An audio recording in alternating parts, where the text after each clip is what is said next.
Good curveball. So Sunday night baseball about to begin from Dodger Stadium. The shadows of the late afternoon will be an issue. And Cabrera shows bunt, takes a fastball in there for a called strike. And that's an issue for Kuroda, John, to be able to have to stand out there in these shadows when you've been struck by a line drive and not know exactly how you're going to be able to locate the ball if it is hit back at you. He's right on the edge of these shadows at the moment. Cabrera shows bunt, takes inside for a ball. 1 ball and 1 strike. 81 degrees, the official game time temperature here in LA. Russell Martin going over to the dugout looking like he might need a new glove. Well, the Dodgers defensively this year, one of the better defensive teams in the National League. We take a look going around the outfield. Manny Ramirez in left field, Juan Pierre in center field. We talked about him filling in for Matt Kemp. Andre Ethier in right. Now, one thing to remember, Pierre does not throw nearly like Matt Kemp does. We'll see if that comes into play. Casey Blake out of the lineup. Ronnie Belliard at third. Blake with a hamstring strain. Rafael Furcal at short. Orlando Hudson at second. And James Loney at first. Russell Martin behind the plate, having thrown out 31% of base stealers this year. Kuroda back to work, missing inside. 2-1 the count to Everth Cabrera. Cabrera made the ball club in spring training. He was up out of A ball and was so strong in the spring. They just said, well, this guy's, we need it. He's thrown out by Hudson, and there is 1 away. And a good man to keep off the bases if you're Hiroki Kuroda. No base stealer has been thrown out attempting to steal in a Kuroda start this year. That's right. 9 out of 9 successful against him. And Cabrera, a guy who loved to run. 21 out of 24 stolen bases. Fastens himself after Rafael Furcal, Dodgers shortstop. So you've got the Furcal pretender, and you've got the real thing out there at short. Although the real thing, the real Furcal does not play like the old Furcal at this point. Cabrera plays more like the old Furcal. That's right. 6 out of 11 stolen bases for Rafael Furcal this year. His back injuries have caught up to him some. And that is a ball too high to David Eckstein. 2-0 the count. Eckstein hitting .269. 1 home run, 45 batted in. Choking up considerably on the bat, causing trouble. And he has been especially good if you put a runner at second base or third base, when you try to move somebody up. He has hit extremely well in those critical spots. As he fouls that one. I'm wondering, though, if maybe Eckstein is a player on a really good team, like the Dodgers or the Cardinals or the Phillies, one of those teams, if then he really helps that ball club. Whereas the Padres, I mean, he helps them, but they're still in last place. Well, he's a guy that, like you said, he does a lot of little things, and little things help you win ball games. There goes Hudson, and he bobbles it. Eckstein is safe. And that's very unusual for Orlando Hudson, one of the surest fielders in the game. He charged the first ball that was hit towards him. He waits back on this ball. It wasn't a bad hop or anything. If anything, he overran it. He got too far to the left field side. See, he got too close to it to backhand it. And he ends up just knocking it down. But Joe, let me ask you this. We talked about the shadows for Kuroda, but as an infielder where you're in the sunlight and the hitter's in the shadows, any issue with that, picking up the ball? Well, there's always an issue, but I mean, that one had plenty. He had 3 or 4 rows on the sunshine out there, so I don't think that was a problem. He just looked like he overran it, mistimed it. 7th error of the season for the 3-time Gold Glover, as the big slugger Adrian Gonzalez fouls one out of play. Gonzalez, 34 homers, 80 runs batted in. You see that play again. Well, it just looks like he got too close to it to backhand it, and he might have had a chance to turn around and get in front of it. Kind of gave himself an in-between hop on the backhand. The aerial look at the shadows at Dodger Stadium. Adrian Gonzalez is about as good a slugger as there is in the league, especially when he's not playing in the spacious confines of Petco Park down in San Diego. He's hit 23 of his 34 home runs while traveling, hitting .308 with 23 homers on the road, hitting only .230 with 11 home runs at home. And it's the 2nd consecutive year in which he's had numbers much like that. Base hit in the right center field. That's into the gap. Ethier on the warning track. And he will keep Eckstein from scoring. A double for Gonzalez. Had that gone through to the wall, I think Eckstein would have been able to score. Well, it's nice play by Ethier, and he's become an excellent defensive outfielder. And the key there was he's left-handed, so it was on his glove side. He was able to cut it off easily, and then he got it back to the infield. That ball's hit like a shot, and it just rolls quickly up the gap. And they're playing him deep to start with, so he had a lot of ground to cover to cut it off. And a nice play by Ethier hits the cutoff man, and they were able to hold Eckstein at third. Anytime there's the possibility of a throw from the outfield between Ethier and Pierre, everybody wants Ethier to field that ball because he's got a much stronger arm than Pierre. As Kuzmanov now tries to put the Padres ahead, fouling one into the LA dugout. Strike one. I'm a little surprised that David Eckstein, that Glenn Hoffman doesn't set him here. Ethier fields the ball, but he takes about 3 or 4 steps, and as he turns and the relay throw comes back in, you see Eckstein just getting to third base. I'm surprised Hoffman wasn't a little more aggressive in that situation to be able to send Eckstein home.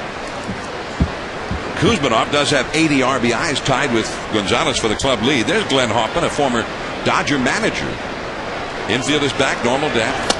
And a sinking fastball down and in to Kuzmanov. Kuzmanov hitting .258, 16 homers, 31 doubles, and 80 runs batted in.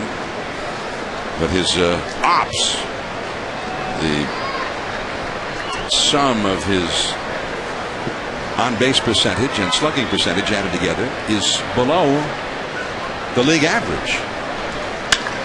That should get a run. Let's see. Furcal's got a great arm. He throws home, and he missed the tag.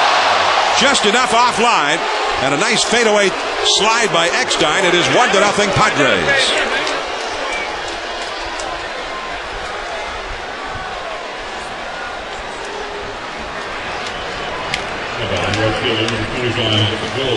I see Rafael Furcal fields the ball, and he doesn't hesitate. He thinks to himself, I'm coming home with it, as he moves toward the ball. But his throw goes a little bit toward the third base dugout. And Russell Martin, his weight shifting that way. Eckstein, a great read, comes back to the inside with his slide, gets around the tag, gets his hand on home plate, and ends up getting the safe call. You see the ball taking Russell Martin toward the third base side of the line, and unable to recover and bring himself back to make the tag. So Gonzalez moved to third in the play. Kuzmanov, who got the RBI, safe at first on the fielder's choice. And Headley, or rather Venable, I beg your pardon, with Headley on deck. Venable fouls one back to the screen. Will Venable hitting .275, 9 homers, 31 batted in. Now, when you're starting back to begin with, are you better served than just getting the sure out and conceding the run? But you're almost saying we're conceding the run by playing deep to begin with. Well, I think he should have gone to first base. Anytime the throw is not perfect on a play like that, he's going to be safe. So too risky. Yeah, I think it's too risky. Well, you're playing back, like you say, you're conceding the run. Go ahead and take the out. I mean, I don't disagree that typically if you're going to play back, you take the out. But he did come in toward the ball, and typically for Call with his great arm, that was just an inaccurate throw. I mean, he didn't execute. I didn't mind the decision because I thought with a good throw, he did have him out at the plate. He just didn't get the job done. Well, you have to make a good throw, though. Yeah. That's the point. You have to make a good throw. If it's off a little bit, the guy's going to be able to slide in safely. If it's off to the first base side, he's going to be safe. So it's a risky play. Just if you want to cut off the run, play in or halfway in. In the dirt to Venable, and the count 1-2 strikes. Well, in effect, the proof of what you're talking about is the throw. It wasn't a horrible throw. No, it wasn't a terrible throw. That's what I mean. Is how accurate are you going to be every time when you have to rush it like that? I mean, that ball's not that far off the line. Off the line. It's a risky play. Now, if he throws to first, you concede the run, but now there's 2 outs in the inning. There's only 1 out at this point. In middle infield, double play depth with runners at first and third. And Venable, it looked like he chased at least a couple of times down out of the strike zone in a spot where you'd think that he'd be looking to try to make him elevate the ball a little bit. Well, they're definitely trying to just put the ball in play, if nothing else, because they're playing back for the double play. I mean, all he has to do is put the ball in play there.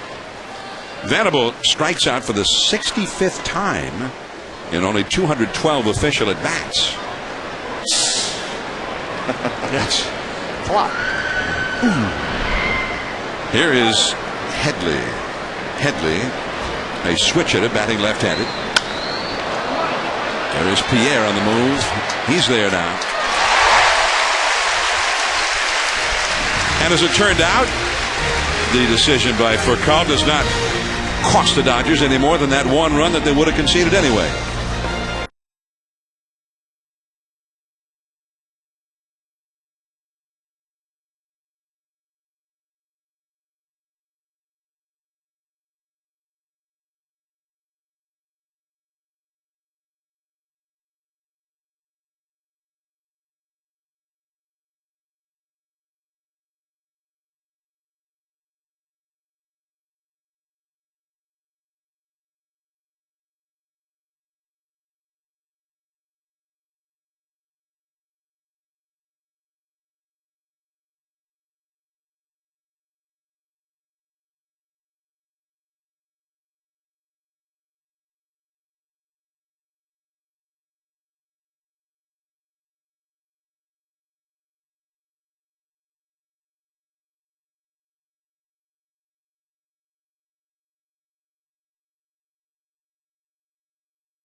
Listen, there is Juan Pierre, and he'll be following Rafael Furcal. 1-0. The Padres have gone ahead here. The Dodger batting order now presented by Taco Bell. Rafael Furcal at shortstop, having a down year.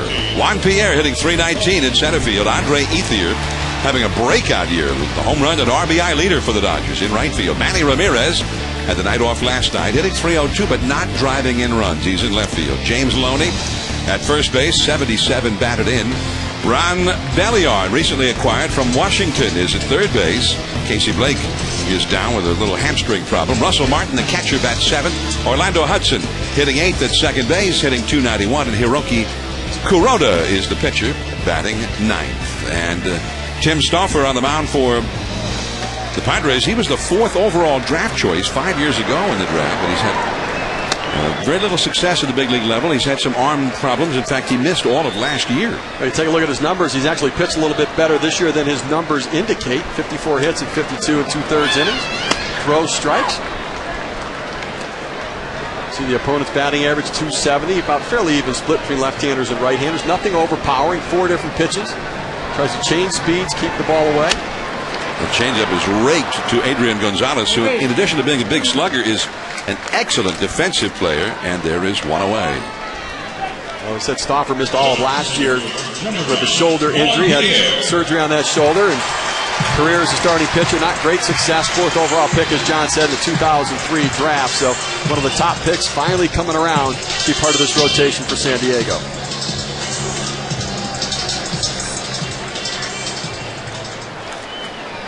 Now here is Juan Pierre. And Pierre, who used to get a lot of grief from Dodger fans after they signed him as a big-time free agent.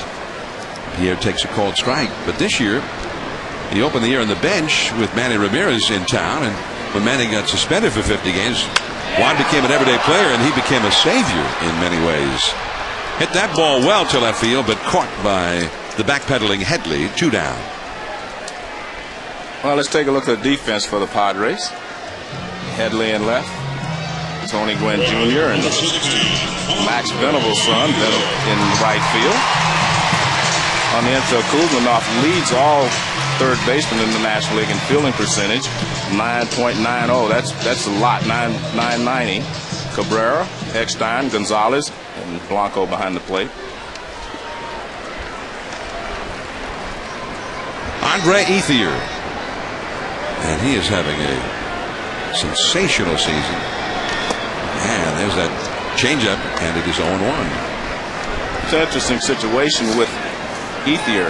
Do you want him to hit 300 and hit 20 home runs, or do you want to hit 285 or so, maybe 290, and hit 30 home runs? Gonzalez, Stauffer over to cover. Ethier is gone. How about, what if he hit 260 and hit 40 home runs? Right. Well, that's the question. Multiple choice. What if it was 240 and 50 home runs? That's the question. 1-0 Padres. We head to the second.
Wednesday with 2 games, a doubleheader at 7 Eastern. Evan Longoria and the Rays take on Derek Jeter and the Yankees. A game presented by Smirnoff Ice, and ESPN News will be shown in the Tampa, St. Pete, and New York markets. And at 10 Eastern, it'll be Manny and the Dodgers up against Mark Reynolds, who's got 41 home runs, and the D-backs. ESPN News will be shown in L.A. and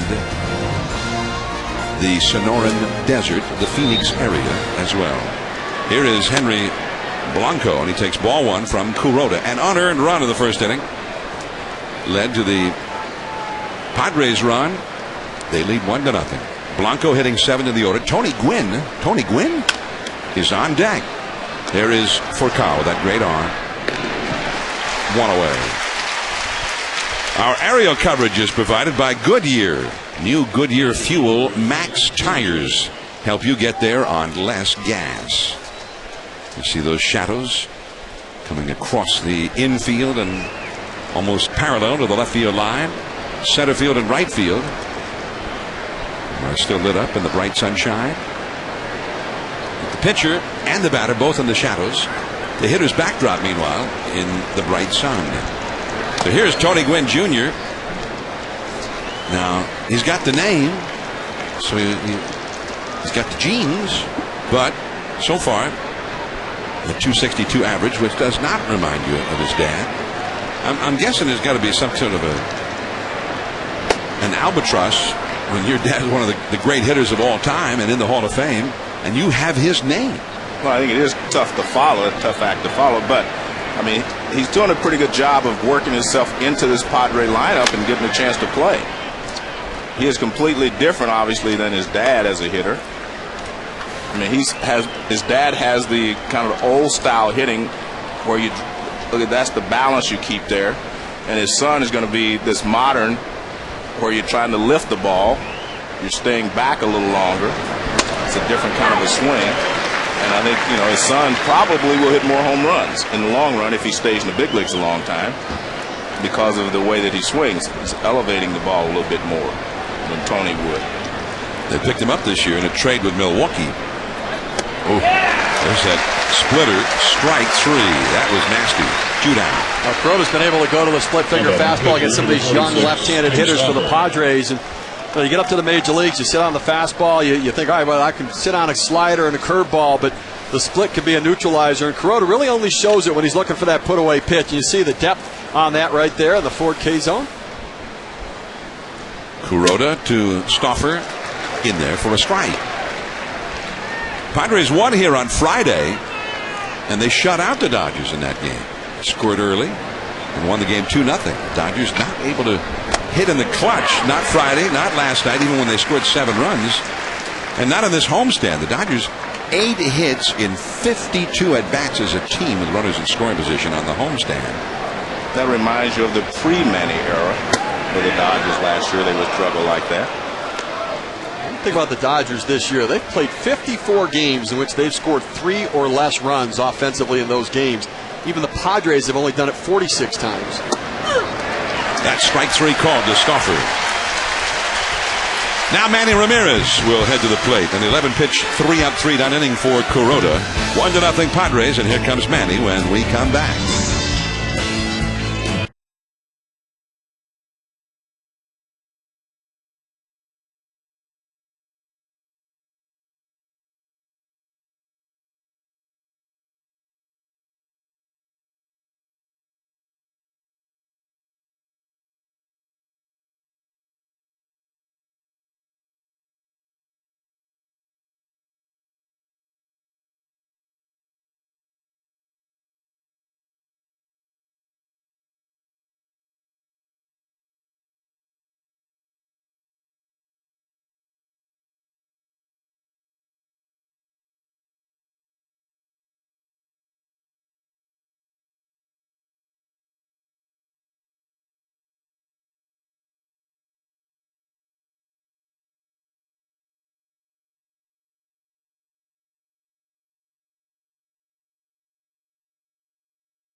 Padres lead the Dodgers 1-0, and that man, Manny Ramirez, about to lead off the second inning for the Dodgers against Tim Stauffer. I got to keep an eye on Manny Ramirez, both from what he did before the suspension and what he looks like coming back afterwards. Look at the load position for his hands. Before the suspension, his hands went straight back and kind of moved away from his hands. After the suspension, he's getting some elevation. Hands are going up, creating a different angle in his approach to the ball as he starts to move toward the swing and driving the ball as it comes into the zone. Keep an eye on Manny during this at-bat and see that load when his hands start to move back. If he's moving away, striding away from his hands, or pushing them up and away. Fastball from Stauffer in there for a called strike. Only 14 RBIs in his last 40 games. And that is the worst 40-game stretch for RBI production in the career of Manny Ramirez. Always a great hitter, but also especially great as an RBI man, the man you want to have up there when there were runs to be driven in. I think one of the things to keep an eye on for Manny from the center field shot over the pitcher's shoulder. Watch his back elbow and look at the elevation it gets over his shoulder. Foul tip that ball. A slider or cutter on the outside. Really seems to be rotating back, kind of trying to generate power with his upper body. That back elbow coming up above the shoulder. And what goes up must come down, and that's where he's had some vulnerability to that fastball up in the zone, not able to catch up to it. A slider, one hop to short. The shortstop Cabrera was playing him right there in the hole to begin with, and there is one away. Dodgers first baseman, number 7, James Loney. We take a look at Manny Ramirez here from the side now with the swing, and you watch his hands start to go back. See that back elbow kind of come up a little bit. He is able to hit the ball down in the zone better with that approach that he has, because what goes up must come down. He's able to get the ball down. It's that ball up, but you see the angle that he creates to come through. See the ultra slow motion. See the bat coming through. Top hand palm facing up high. And called a strike to Loney. 1-0. The Padres are leading. James Loney, only 9 home runs, and none of them hit in this ballpark. Base hit to left. At one point, when you looked at Ethier and you looked at Kemp and you looked at Loney, you said, well, Loney's going to be the guy that may lead the league in hitting, etc. I'm not so sure anymore because I think these two guys, meaning Kemp and Ethier, have maybe passed him a little bit in their maturity and learning how to handle big league pitching. Both of them are hitting for more power. Both of them are handling late inning pressure situations much better. I just think that, he's got a little catching up to do. I think he will, but those two guys have definitely turned up the knob big time. Here's Ron Belliard, most recently of the Washington Nationals, and now a Dodger. There is Andre Ethier, and on the right, Matt Kemp. Kemp not in the lineup. Now you sat down and you chatted with both of them with a camera hovering nearby. Did you learn something from them? Yeah, I learned that they both have a good idea of what they're doing. It's not like they're still trying to feel their way through the season. They know exactly where they are. I talk to them off camera a lot too, and they both know exactly what they're trying to accomplish when they get in the batter's box. Belliard, who idolized Manny Ramirez, and if you over the years have watched his mannerisms, especially at the plate, he reminds you of a smaller miniature version of Manny. There goes the runner. Eckstein gets back to it. He had broken to cover second base, but the ball just not hit hard enough to make it through that open hole. He was able to close it quickly, and Loney moves over to second. 2 down. And here comes Russell Martin. 1-0. The Padres are leading here in the second inning. Around the batting cage today, Don Mattingly has been spending a lot of time with Russell Martin, trying to get him to go to right field, to stay inside the ball, let the ball get deeper in the zone, and not try to pull the ball. He's gotten into a habit of getting out, spinning on everything, trying to pull it to left field. They've worked in the cages, they worked in batting practice today, trying to stay back and drive it to the right center field gap. So Martin hitting .256, 4 homers, 38 batted in. He's another one of those young Dodgers that came along in the group that you're talking about, and he looked like he was the whole deal and a finished product early on, and not so much now. His batting prowess has dropped considerably. Well, he had immediate success. Stuffer curves him for a strike. The other ones have kind of worked their way up the meter. And now he's trying to refine that success that he used to have. Right now, just a base hit to the outfield would be enough. Dodgers down by a run. Loney at second, ready to go with 2 down. And a curve is in the dirt, gloved by Henry Blanco in the shadows of the late afternoon in Southern California. So almost all of the infield now is covered in the shadows, but center field and right field, and there's a little bit of a shadow being cast by the light standard out there, in which Venable is shading himself. 2-2 the count. We talk about the young hitters when they get to the major league level, and Ethier and Kemp are making the adjustments. But there are a lot of young guys who go through the minor league system just putting up big numbers. They don't really ever struggle. Then they get to the major leagues, and when the league makes an adjustment, they've got nothing to fall back on to get themselves back on track, because they never struggled in the minor leagues before. And Russell Martin has found himself in that hole a little bit this year. 2-2 in the dirt with that changeup. Now full count. 3-2 with Orlando Hudson, a switch hitter, on deck. So failure is not only inevitable in baseball, but also it can be very necessary for a young guy, especially to make the changes and adjustments to start to get yourself on track, especially for a young guy. And that first time you have to figure out your adjustments can be difficult, and that's where character and makeup become big-time factors. 3-2, and he fouls it. Still 3-2. And you saw Manny Ramirez chatting with his former and new teammate Jim Thome. They both came up together in the Cleveland Indians organization, and we noticed watching on television the last couple of nights that they have been chatting in the dugout, and almost like Tommy offering some things from his years of playing with Manny and viewing Manny. Two great sluggers out of the Cleveland system. And that's ball 4 to Martin.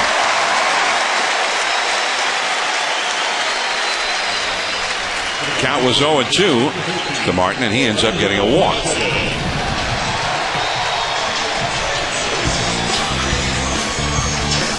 Manny Ramirez at the Jake in Cleveland, and he and Tommy were driving in runs and hitting in that same lineup. It was an incredible lineup with great on-base guys at the top of the order, guys like Albert Bell in the middle of the order, and Tommy and Manny. What a lineup that was. Cleveland Indians now. Jim Thome, 39 years old. Manny Ramirez, 37. And there's a ball too high to Orlando Hudson. I think they got Jim Thome for his bat. They acquired him for his bat, but there's also a residual impact. I think they know they need to get Manny Ramirez going. And Thome and Ramirez, very good friends, very good teammates from their days in Cleveland. And I think they're hoping that that's going to happen, that they sit next to each other and talk.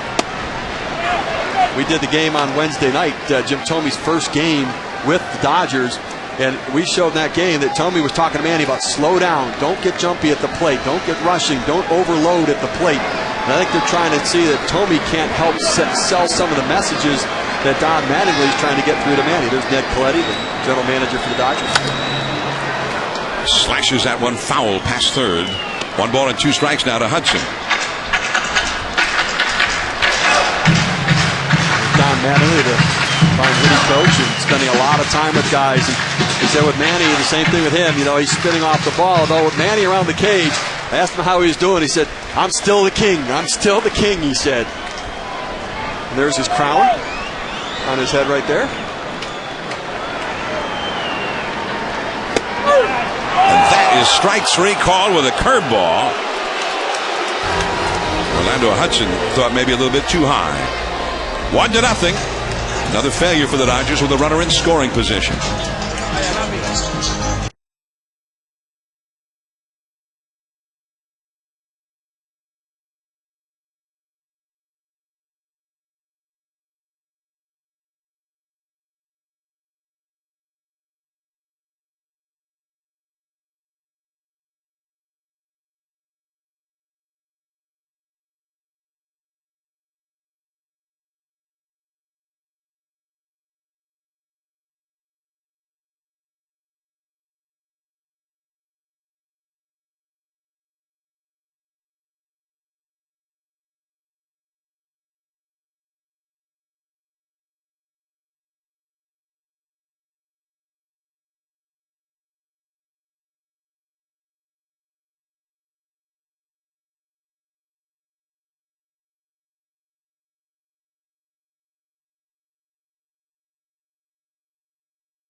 You by Chevy.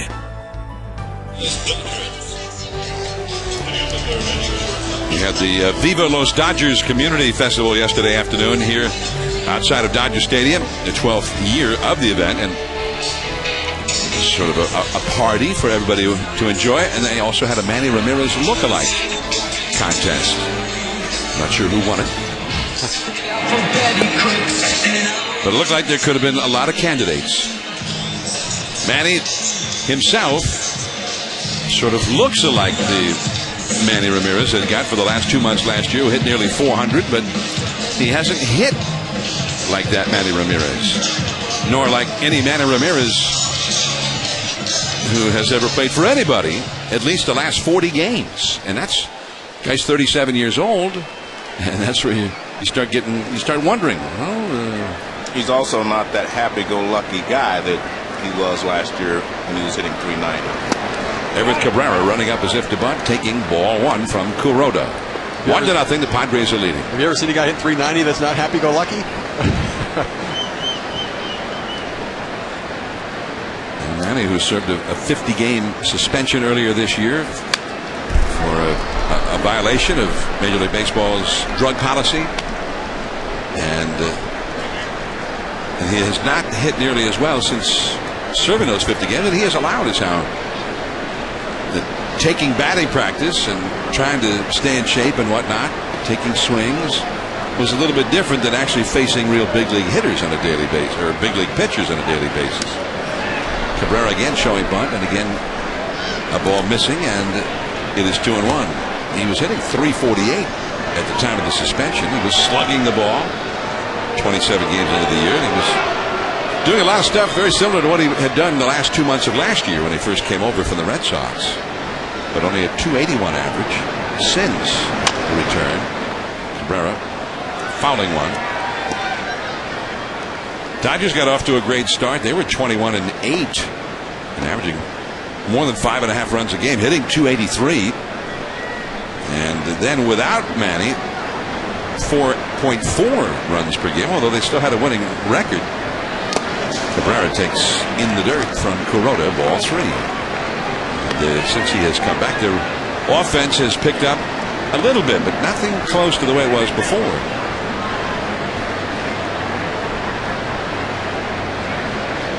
Three and 2, and a walk. So Everett Cabrera, a speedster, is aboard to lead off the third inning. And here's Dari Noka in the studio with the Sports Center right now.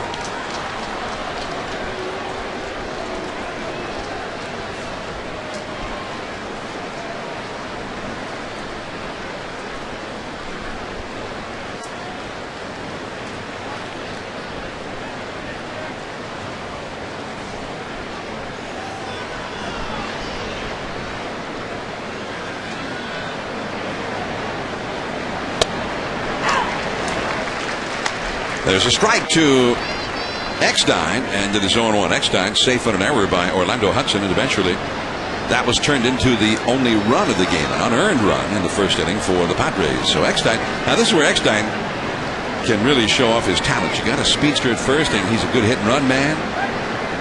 He's willing to take pitches to give him a chance to steal a bag. He has 21 steals. And Kuroda, there has not been one base stealer thrown out this year who has attempted to steal with him in the mound, but not that many have attempted it, which is kind of interesting. Only 9 have attempted it. They've all made it. He's only made 16 starts, so I think there are 15 games started this year, so I think that's part of it. Into the seats. Strike 2. Kuroda missed some time early in the year after pitching opening day with an oblique strain that had him out for over a month. Then he came back and pitched, and then obviously the concussion. So, where there's questions a lot of times with Japanese pitchers as to being able to take the ball every 5th day. I think the one thing for the Dodgers they can say is that Hiroki Kuroda's arm should be fresh. Only 15 games started, 16 games on the year. His arm should be right, and he didn't have any arm problems. So that should not be a factor as they head to the most important time of the season down the stretch here. And it's a ball, 1 ball and 2 strikes. Now, how come Cabrera's not taken off here? He's got 21 steals. He's their only base stealing threat. Kuroda's 1.1 to the plate right now. He's actually been quicker to the plate than he might typically be in a situation with a different base runner. You got the big slugger, Gonzalez, on deck. And again, they chase him back to the bag. I wanted him to steal, and then Eckstein get him over to third. Well, that should have been the game plan. Now it's 1 ball, 2 strikes. Meaning Eckstein's going to have to swing if anything's close. Too late for it now. Yeah, right. Base hit to right field. And that is Eckstein being Eckstein. Well, Kuroda got the ball up, and that's the easiest ball to hit the other way. And Eckstein waited very patiently. He got the pitch up. He pulled one, fouled it down. Ball was down. He pulled. This ball's up, so he's just able to slap it the other way in the hole. See how much he's choking up? That's great for you young kids out there. Choke up on the bat, gives you more bat control. And Eckstein just does a great job of hitting it to the right side through the hole. They play him so shallow, it wasn't possible for Cabrera to go to third base. That's one of the problems with Eckstein. They play shallow in the outfield, so it's very difficult to go first to third on any base hit that he hits to the outfield. So now 2 men on. They've set the table nicely here for the big RBI man, Adrian Gonzalez, an all-star, 34 home runs. In the dirt, 1 ball and no strikes. Well, we're going to take a look in ultra motion here at Eckstein and how he executes, staying on top of the ball. See, the barrel of the bat stays up high enough so he hits the top half of the ball and he drives it to the other field. That's excellent hitting there. You can see he didn't roll his wrist, didn't roll his hands over, which would have caused him maybe to pull a ground ball to shortstop. 1 ball and no strikes to the dangerous Gonzalez. Just off the outside. Looked like Russell Martin wanted that call. 2 balls, no strikes. I'm trying to remember the call that Orlando Hudson got run up on to end the last half inning. They didn't like the location of that pitch, and so they're looking for the zone to be expanded on their side as well. Well, it's very difficult for the umpires to see it with the shadows as well as the hitters. Shortstop for Carl, almost right behind second base. And that one is a foul. 2 balls, 1 strike. See, for Carl with the left-handed hitting slugger up there is almost right behind second base. Nobody's at shortstop at the moment. Third baseman Belliard has to stay close to the bag. You got a very fast runner at second base in Cabrera. Eckstein over at first. Nobody out. These are tense moments here for Kuroda. This is the spot where the Padres can do some serious damage here. Already leading 1-0. And too low. Fastball. Got a little extra on that one, but missed with it. 3-1. He hasn't really been able to command the fastball, which puts him in a hitter's count, makes it much more difficult to throw his split. You know, when he gets 2 strikes on the left-handers, he goes to the split to try to get him to chase it out of the zone, but a hitter's count, the power hitter at the plate.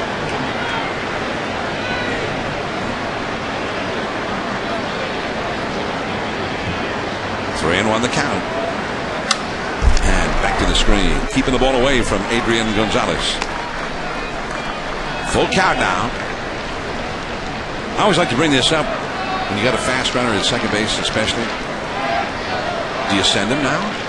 Well, it depends. Is the risk worth the reward? I say no, because if Gonzalez strikes out, with him being a left-handed hitter, should be an easy throw him out at third base if they hold him close, because that's the reason that you have for Paul behind him at second base, trying to keep him from getting a big lead. I mean, if you're confident that he can put the ball in play, okay, but you know, Kuroda does have that splitter. They are not running, and it's ball 4. And that was the splitter, but he got it down in the zone. Bases are loaded with nobody out. Well, I guess we're going to take a look at the ultra motion. Here's Manny Ramirez swing in ultra motion. You see the contact out in front of the plate, which is good. He hit a hard ground ball to shortstop in the hole. You see Eckstein, he's want to wait a little longer because he's going the other way, but he's still going to hit the ball out in front of the plate. Good swing there by Eckstein. You can see the barrel of the bat stayed above the ball on that high pitch, and with Manny the ball's down, so you have to go down and get it. So 2 completely different swings because of 2 different pitches, one down, one low, up in the zone. I really like the Eckstein swing because you could see him elevate himself to be able to stay up on top of that ball, where he didn't get an uppercut on the swing. He elevated his upper body to be able to get the path he wanted to the ball. So Eckstein's single in the middle of the 2 walks, and the bases are loaded with nobody out. And cleanup man Kevin Kuzminoff, who is tied for the club lead with Gonzalez, each of them with 80 runs batted in. Dodgers middle infield double play depth. Ball one in the dirt. Well, Kuzminoff is definitely a double play guy, and they're going to play back this time and try to get to double play. 25 double plays for him this year, the most in the National League, so he is a big-time double play guy. By the way, Kuzminoff picked up an RBI in the first inning. He's the one who hit that ground ball to shortstop on which Eckstein came in to score. So he's got 81 RBIs, leads the club in that category now. That's right through the middle, base hit. Cabrera scores. Here comes Eckstein, and a weak throwing arm for Pierre. Ball cut off by Loney. A 2-run single for Kuzminoff. He has 3 RBIs in the game. 3-0 Padres.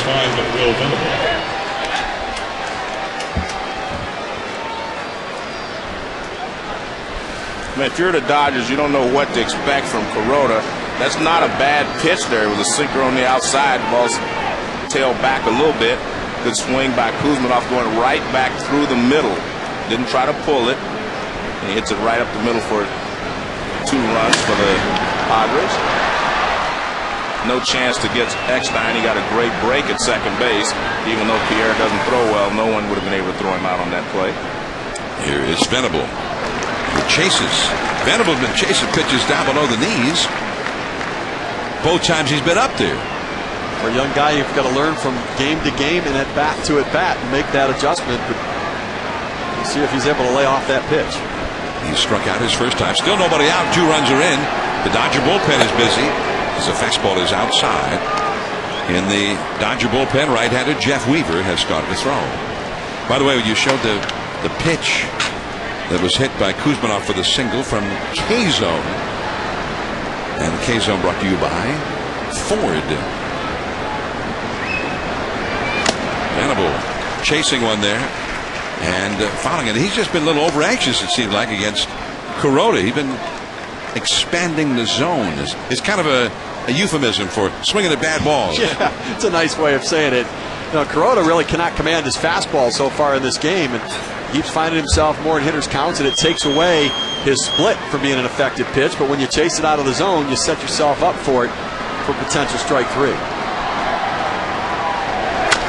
Split. That's a double play ball. Hudson to second, 1 for Kyle to first. Double play. Gonzalez over to third.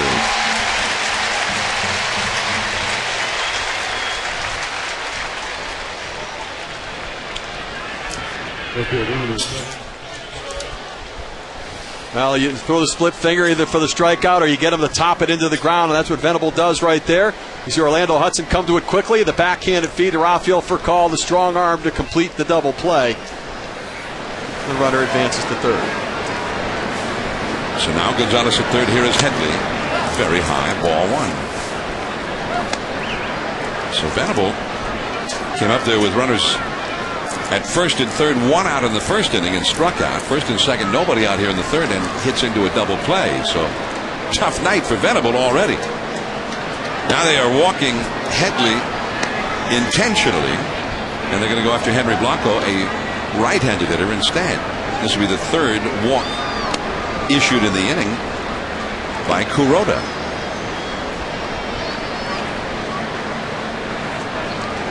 Three nothing. The Padres leading the Dodgers, giving them some trouble here. And Dodger fans are a little subdued right now, knowing that the Dodgers have had a hard time scoring lately. Henry Blanco. ESPN has a college football doubleheader tomorrow on Labor Day. First at 4 o'clock Eastern, a battle of Big East rivals, the Cincinnati Bearcats and the Rutgers Scarlet Knights. Then at 8 Eastern, ESPN will feature a Sunshine State rivalry. The Miami Hurricanes face Bobby Bowden's 18th ranked Florida State Seminoles for ACC bragging rights. College football presented by Cars.com and College Football Primetime on ESPN Monday. A late break there by Pierre from center field. Dives and makes the catch. Blanco's bid for a dunk single taken away by Pierre, who got a bad break on it initially and then made up for it beautifully. 3-0 Padres as we head to the last of the third.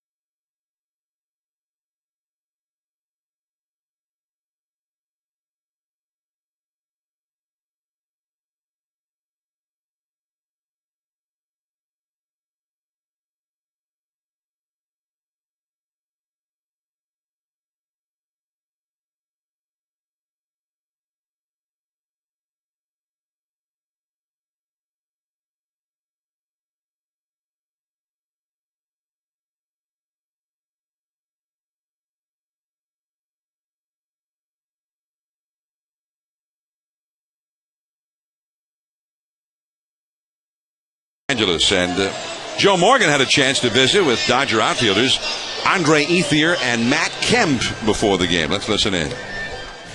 Both of you, when you were in the Oakland A's organization, you came up in the Dodger organization. Do you guys ever sit and compare what you learned as a young player in the A's organization compared to what you learned as a young player here? I think with the Oakland A's, because I played with Dre and some of those Oakland A's guys when we were in the fall league. They work counts and walk a lot and do all those things. I think with us, we were a little bit more aggressive at times, and actually since Dre's got over here, he's been way more aggressive. And I mean, it's showing with the power numbers and the averaging, and it's so being patient. At the same time, it's you can use that. You know, you can. I remember that the first time we played in the fall league together. I was with the A's at the time, still he was with the Dodgers, and seeing their aggressiveness as being a Dodger organization, and seeing our patience as A's players, you can use that to, I guess, pick each other's brain and say, why would you do that versus doing this way, and there's advantages to doing both, but you can use that and hopefully have both in your mind where there's advantages to each. And he was already patient. I wasn't. I had to learn how to be patient.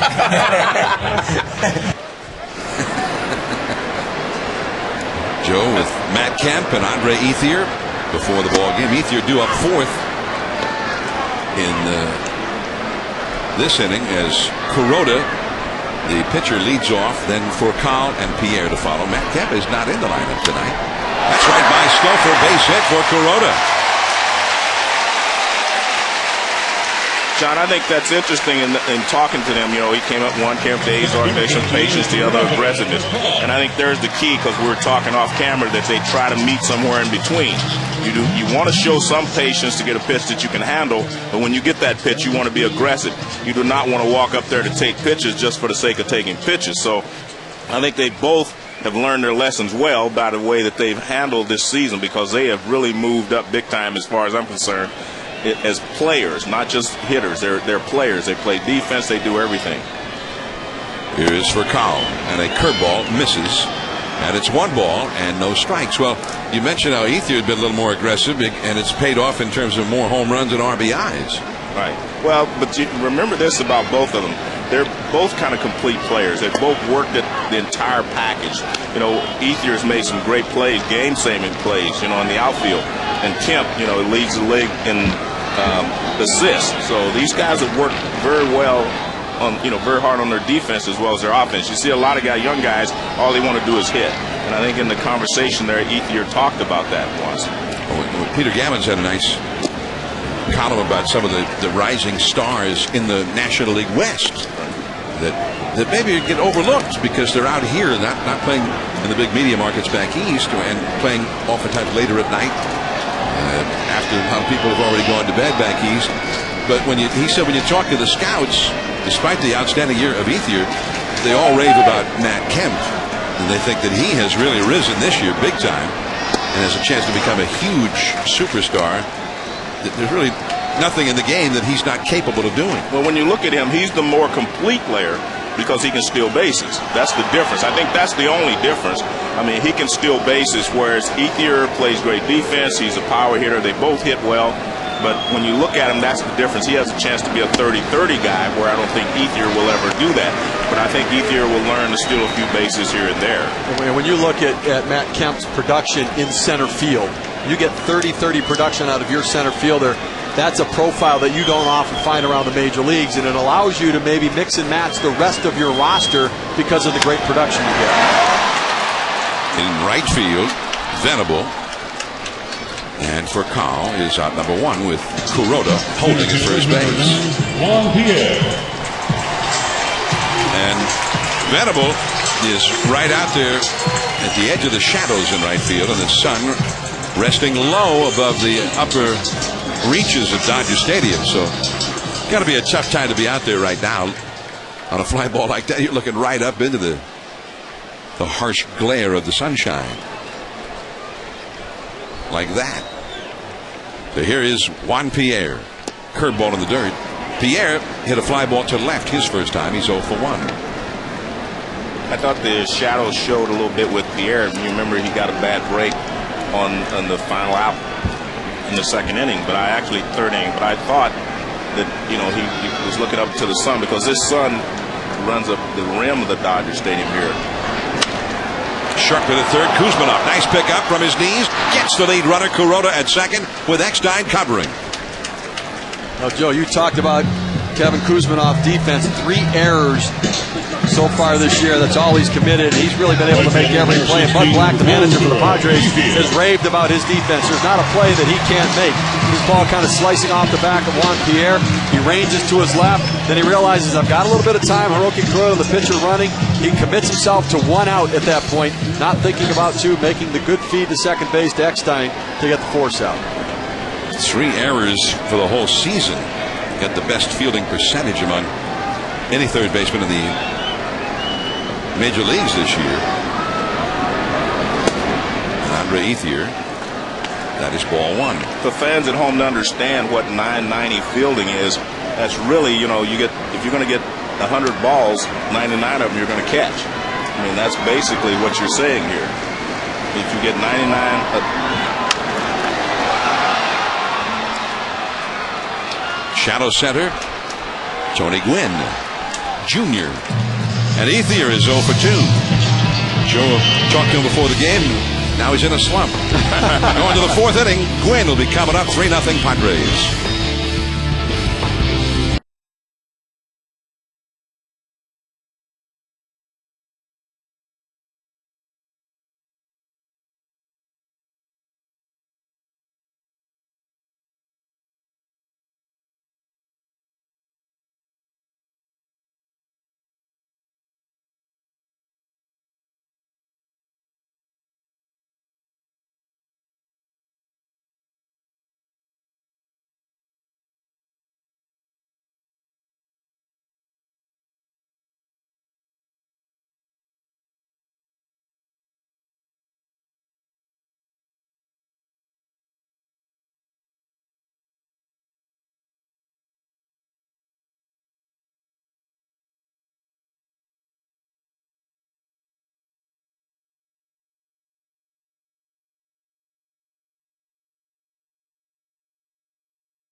Picturesque look at Dodger Stadium from above and then back into Chavez Ravine.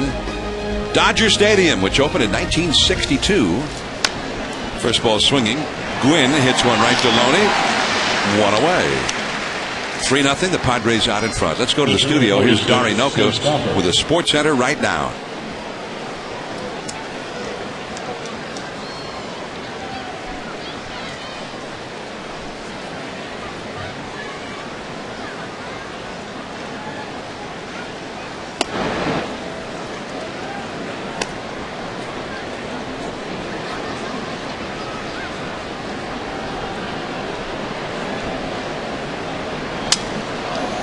And a broken bat by Stauffer, and Hudson's got it out in shallow center. So Stauffer is out number 2. Very quickly recorded here by Hiroki Kuroda, which is exactly what he needs. He had 27 pitches in that 3rd inning in which the Padres put 2 runs on the board. He walked 3, one of those intentional. So he needs a quick inning here and to hold the line, give the Dodgers a chance to play catch up. The Dodgers have been pretty good. Even though they've been slumping here lately, for most of the year, they've been a good team at playing catch-up.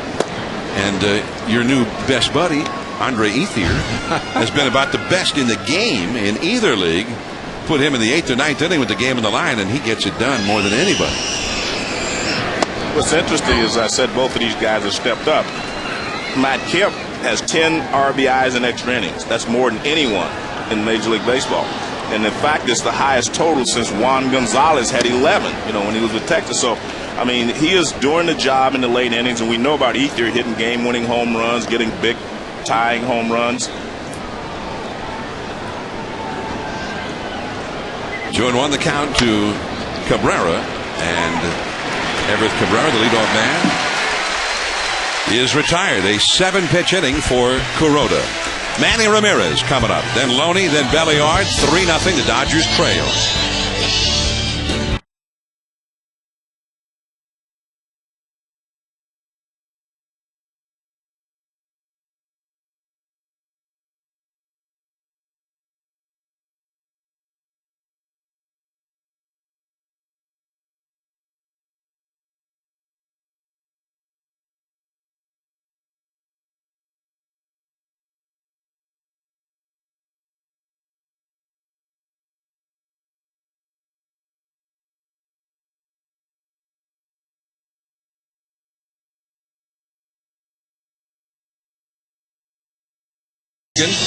Visited with Dodger outfielders Matt Kemp and Andre Ethier before the game. Let's listen in again.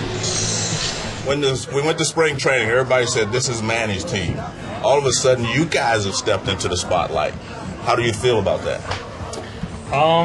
It feels right. I think for the fact that, especially last year when we were struggling at that, second half before we made that run for the playoffs, Joe came to us and got all us young guys, said, this is your team. And wherever we go is going to be on the direction of you guys. So I think it's about time me, Matt, Loney, Russ step up and, start taking that responsibility.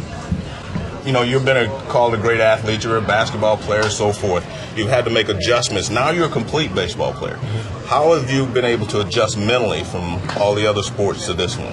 One thing, being an athlete and, playing basketball kind of helps you out there with baseball and all those things. But just practicing every day with doing outfield work and, like you said, learning from the veteran guys like Juan Pierre and some of those guys. And even Manny, he taught us, he brought over here, he taught us how to have fun and just play the game right. And basically just it's a great year. It's going pretty good so far. Well, you never think you'd hear somebody saying Manny taught us how to play the game right, but obviously, being honest with you, I've heard some of Manny's teammates say certain things like that. That Manny does want you to play the game right. Well, you remember last year they weren't having fun. Remember, Jeff Kent had some issues as a veteran player with some of the younger guys, and they weren't really having a lot of fun. I think Manny did change the environment. Here's Manny, and he takes the ball just off the outside. But at the same time, I was interested in Andre Ethier's candid response to your question, because he didn't duck the idea that, hey, it's really not Manny's team, and he sort of went right after that thought. And the point is, John, originally I was going to say when spring training was Manny's team. No longer. This is your team. I wanted to say that, but I didn't want to put him in that position. But he took it and put himself in that position, which I thought was great. But he also had the anecdote about how after Manny had been suspended, that Joe Torre went to all the young guys and said, listen, this is your team. This is your time right now. And how this team does is going to be a direct reflection on how you do. So it was not just a passing of the baton from the manager, Joe Torre, but almost a challenge to the young guys. And especially in the cases of Ethier and Kemp, a challenge that they have responded beautifully to. As Manny takes a strike, it's 2-2. Manny Ramirez, the cleanup hitter, leading off here in the 4th inning. Ethier, who made the final out in the 3rd, looking on. Manny grounded a short his first time. He's 0 for 1. That's a base hit into right center field. Venable over to cut it off.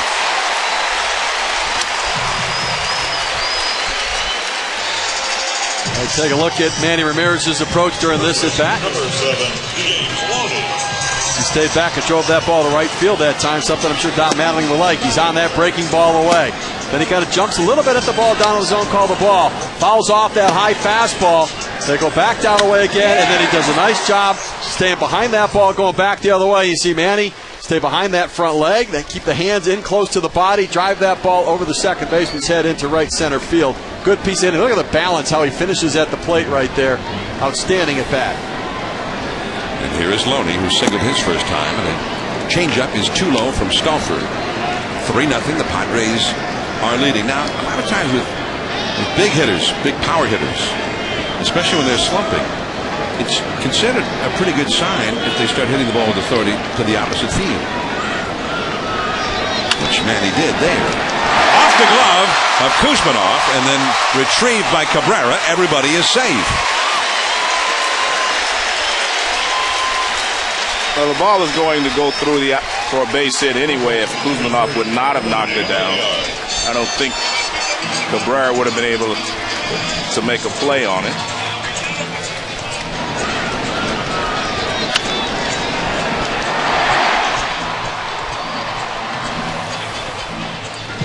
So Kuzminoff, almost a great play, but not quite.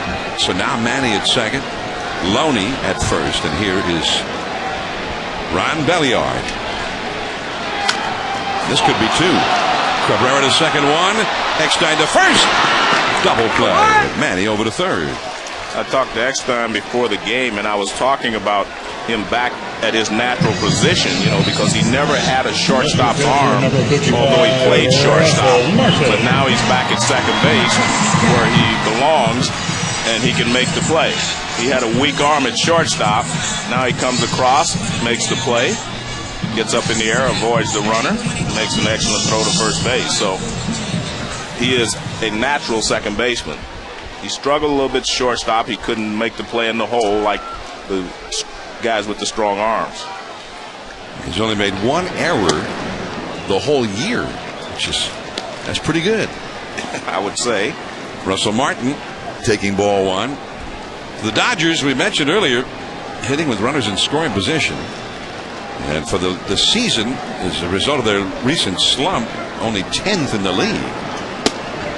And on this homestand, just nothing at all. They are now 3 for 28 in this series. Each time they've had a shot with a runner in scoring position. Tonight, something bad has happened. A strikeout in the second, and now a double play ball with 2 men on in the 4th inning. So it goes for the Dodgers right now. So Ronnie Belliard hitting that double play. Well, Casey Blake on the bench with a sore hamstring. Probably going to need a few more days, but he's a big RBI man and quality at bat, typically for this Dodger lineup. Martin fouls one out of play. 1 ball and 2 strikes. Jim Thome has a bat in hand and is doing some stretching. We've got Martin at the plate, Hudson on deck, and then the pitcher would be due up after Hudson if the Dodgers get a couple of more people on base here. We might see Jim Thome. Padres leading 3-0 as Martin fouls that one away. Center field now, the hitter's backdrop is pretty much covered in the shadows. Although the tree-covered hillsides out beyond Dodger Stadium are still lit up in the sunshine. Take a look how they're defending Russell Martin. You see center field over here, and you see right field over here, but big gap out here in left center field. So they may have been watching Russell Martin in batting practice with Don Mattingly, where they've been working on trying to drive the ball the other way because they're defending Russell Martin really the way the Dodgers want Russell Martin to hit right now. And that's to stay behind the ball to try to punch it the other way. So Russell Martin trying to get that big hit, which has so often been lacking for the Dodgers lately. Nice save by the veteran Blanco. That could have been a run had that ball gotten by him with Ramirez at third. Henry Blanco's always been one of the better defensive catchers in the game, and a real leader for this young team. Between Blanco and David Eckstein, you get rave reviews from the Padres front office and their coaching staff, the impact that those two veterans have had on this young team. 2-2 the count from the windup. Stauffer reach for base hit. Russell Martin comes through in the clutch. The Dodgers have their first run.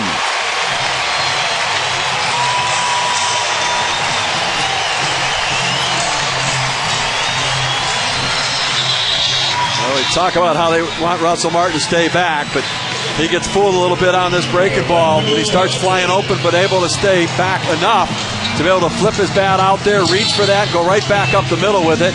See the ultra ball, you see him reach out there, extend his arms for that ball down and away. You see the bat kind of give on the pitch right there, and the flexion in the bat as the ball comes off of it, but enough on it to go right back up the middle, pick up a base hit and an RBI. So here is Hudson, and he takes ball one.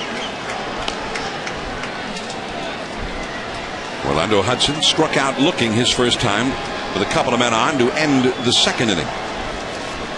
3-1, the Padres lead the Dodgers. Russell Martin knocking in the Dodgers' first run of the night, his 39th RBI of the year. Martin, for the year with runners in scoring position, had hit only .228 before that clutch RBI hit with 2 down. Scott Elbert, a left-hander, is up in the Dodgers bullpen. Again, we saw Tomey with the bat, and Tomey is still there on the steps of the dugout. Doug Minkiewicz has a bat and a helmet behind him. There is Kuroda, who is out on deck. Minkiewicz, a veteran, left-handed hitter. Kuzmanov, the sure-handed third baseman, throws out Orlando Hudson. 1 run for the Dodgers on 3 hits. We go to the 5th inning. Eckstein, and then the slugger Adrian Gonzalez coming up. 3-1 San Diego.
Unmistakable voice of Ernie Harwell, now 91 years old, 42 years, the voice of the Tigers, Hall of Fame honoree.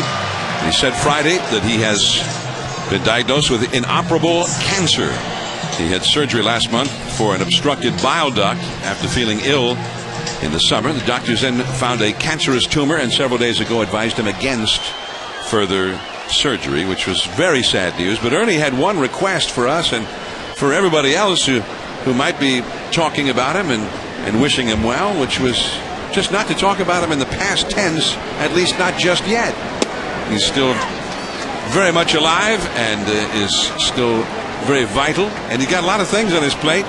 As usual, Ernie is very active and got a lot of things going on at the same time. As David Eckstein lifts the fly ball into shallow right center, there is Ethier, and that is the first time that Eckstein has been retired. I'm not saying goodbye. I'm here.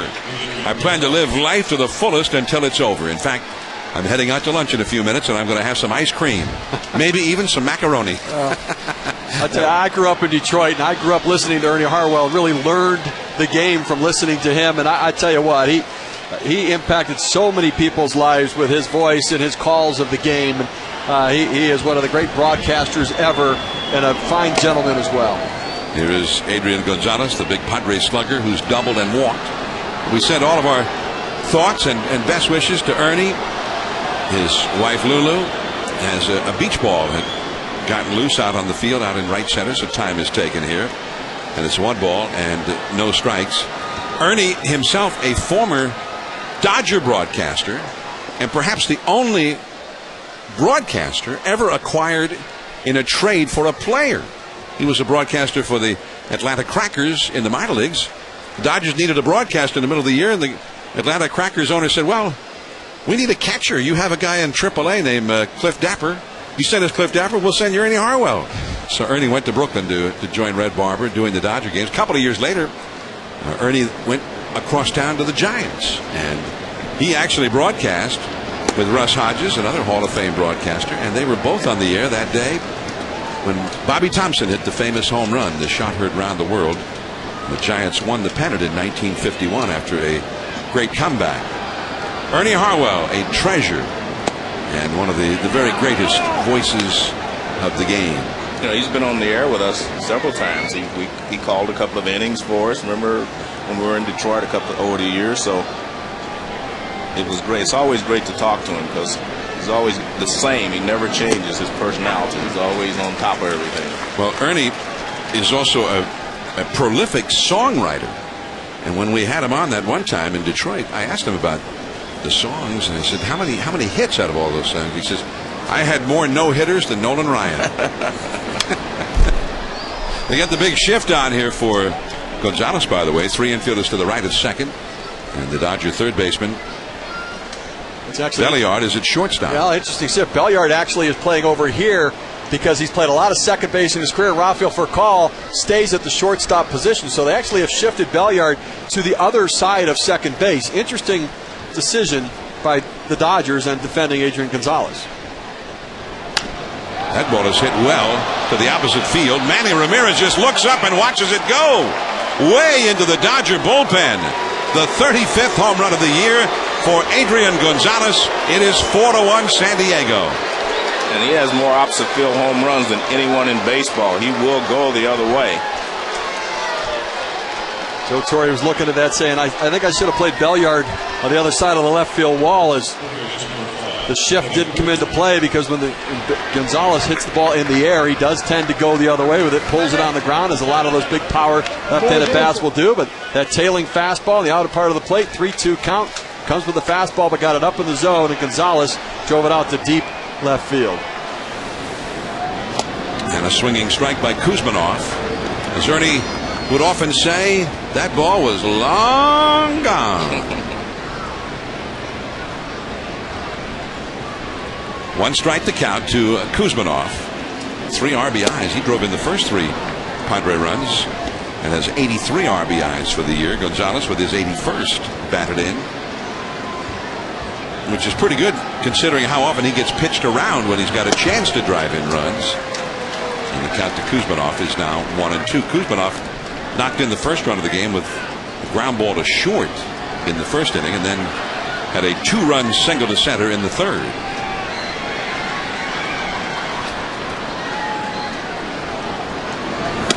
Very high from Kuroda.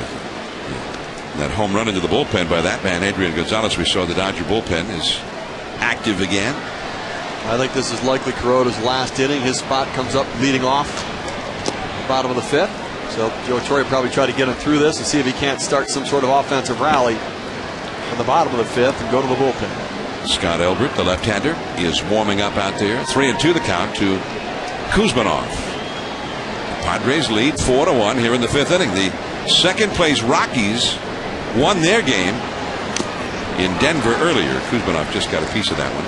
And so at the moment, the Dodger lead is only 4 over Colorado, and would be 3.5 if they lose this game to the Padres. They once led the Rockies by 15.5 games. That is a hanging slider fouled back and out of play. Still 3-2 to Kuzmanov. When I was talking earlier about which Dodger team was going to show up down the stretch, whether it's going to be the one that started the season 61-34 or the one that's 20-22. But even in all of that, when the Rockies got close, the Dodgers showed what they were made of by winning the last 2 games of a series in Colorado. They went in there just last week and did so. That's out number 2 in the inning. Adrian Gonzalez, I talked about the fact that he hits more home runs the opposite field than anyone else in baseball. You can see he's late. When I say late, he gets the barrel of the bat out front, but since the ball was away, he drives it the other way, which is kind of what we used to see from Ryan Howard, but Ryan Howard would hit the ball inside the other way also. Ball 1 to Will Venable, batting with 2 down and nobody on. Gonzalez, the first player in the history of the Padres to have 30 home runs or more in 3 consecutive years. There was a lot of talk at the trade deadline that his name was being bandied about. The Red Sox were in on him, and we understand the Dodgers were looking at a blockbuster deal for him and Heath Bell, the Padres closer. Now that would have been a blockbuster. That would have been a big deal within the division as well. Can you imagine Adrian Gonzalez at Fenway Park? Can you imagine that one? Hitting off that green monster. I mean, that would have been a big one too. But if the Dodgers had gotten him as well, it would have been a big deal. But I think as the deadline closed in and the White Sox called on Jake Peavy, Kevin Towers committed all of his time and resources to get that deal done. We saw Ned Colletti, the Dodgers general manager, who seems to be able to shop for Dodger needs and get people that don't end up costing the Dodgers much money. Discount prices. Remember last year, you got Casey Blake and Manny Ramirez, and the Indians and Red Sox picked up the entire salary on those guys.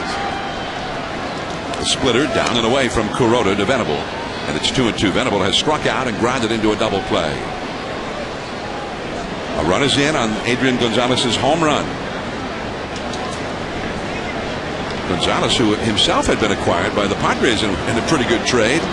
Kevin Towers engineered, as Adrian Gonzalez actually was the property of the Texas Rangers, but he was kind of stymied there in Texas. They had a first baseman by the name of Mark Teixeira, and they had some need for bullpen help, some pitching help, and they made a trade in which Gonzalez and Chris Young went to San Diego, and Akinori Otsuka, a very fine reliever, went there, and Adam Eaton, I believe, was also involved in that deal. But it worked out a lot better, I think, for the Padres than it did for Texas. It did, and it's really hard to believe Adrian Gonzalez really started with the Florida Marlins and was traded to the Rangers and then later traded on to the Padres. So a guy who's a late bloomer. And, we talk about the moves Ned Colletti has made. Well, he's made the big ones last year, getting Manny Ramirez and Casey Blake, but this year the deals as well. George Sherrill, the fine left-hander, giving up only 1 run in 17 appearances this year for the Dodgers. We know about Jim Thome and John Garland added as well. And sent in Padilla after he was let go by the Texas Rangers, signed here and has won a couple of starts. Along the left field line, this is a long run from Manny, still coming, and he gets there. Venable retired. The pitcher's spot, maybe we've seen the last of Kuroda, then the top of the order for Colin Pierre coming up for the Dodgers.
Doug Minkiewicz takes ball one from Tim Stouffer. Minkiewicz, veteran left-handed hitter, is the pinch hitter for Kuroda against Stouffer here in the last of the fifth. 4-1, the Padres lead the Dodgers. And that is ball two. Minkiewicz just reinstated from the 60-day disabled list this past Wednesday.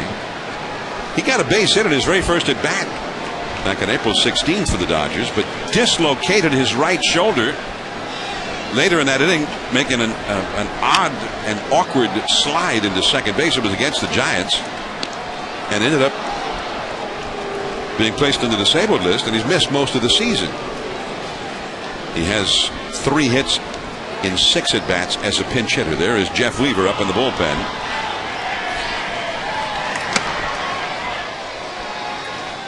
Minkiewicz does have a lifetime batting average of .305 as a pinch hitter. I remember him. He was more noted for his glove work as a Minnesota Twins first baseman, one of the slickest fielding first basemen around, more than he was for his bat.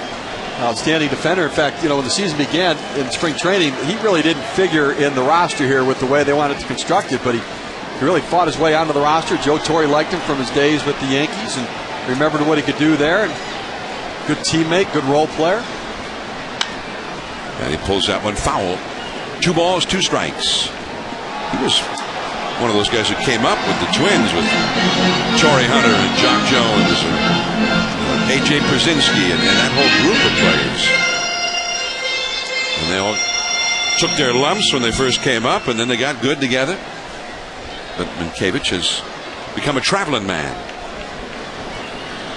2-2 the count. And that's a foul out of play. He was the first baseman, of course, who received the throw for the final out of the 2004 World Series as a member of the Boston Red Sox. And so he not only was a Yankee for a while, he was a member of the Red Sox for a memorable period when they won their first World Series in 86 years. Where is that ball right now, by the way? That's I meant to ask him that. Ooh, that was almost looked like a splitter to strike out Minkiewicz. Let's go to the studio. Here's Dari Noka with the Sports Center right now.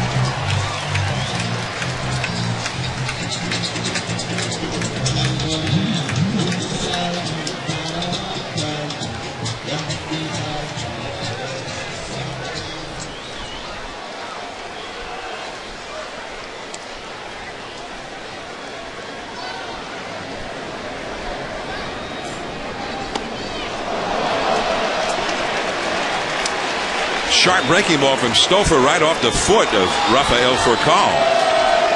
And that's the first time that Furcal has reached base in this game. And that's a painful way to do it.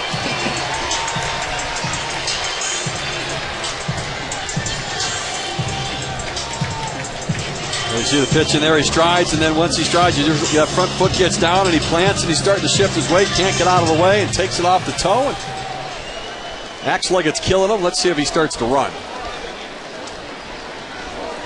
Well, one thing has been fairly constant with him this year is that he doesn't run. Here's Juan Pierre. He bluffs the bunt, takes a strike. Kuzmanov shortened up at third. Before the game, I saw Juan Pierre sitting in the Dodger clubhouse with Maury Wills.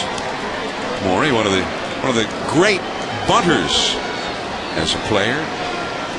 His ability to bunt, which he honed through many years in the minor leagues, finally is what got Maury to the big leagues. And there's a called strike, and it's 0-2 to Pierre. But Maury will work with guys like Pierre and anybody else who's willing to spend the time and learn the discipline on their bunting.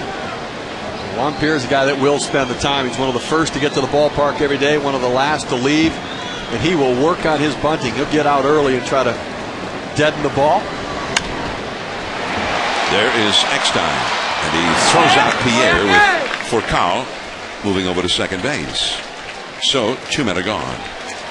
Aerial coverage for Sunday Night Baseball this evening is provided by Goodyear.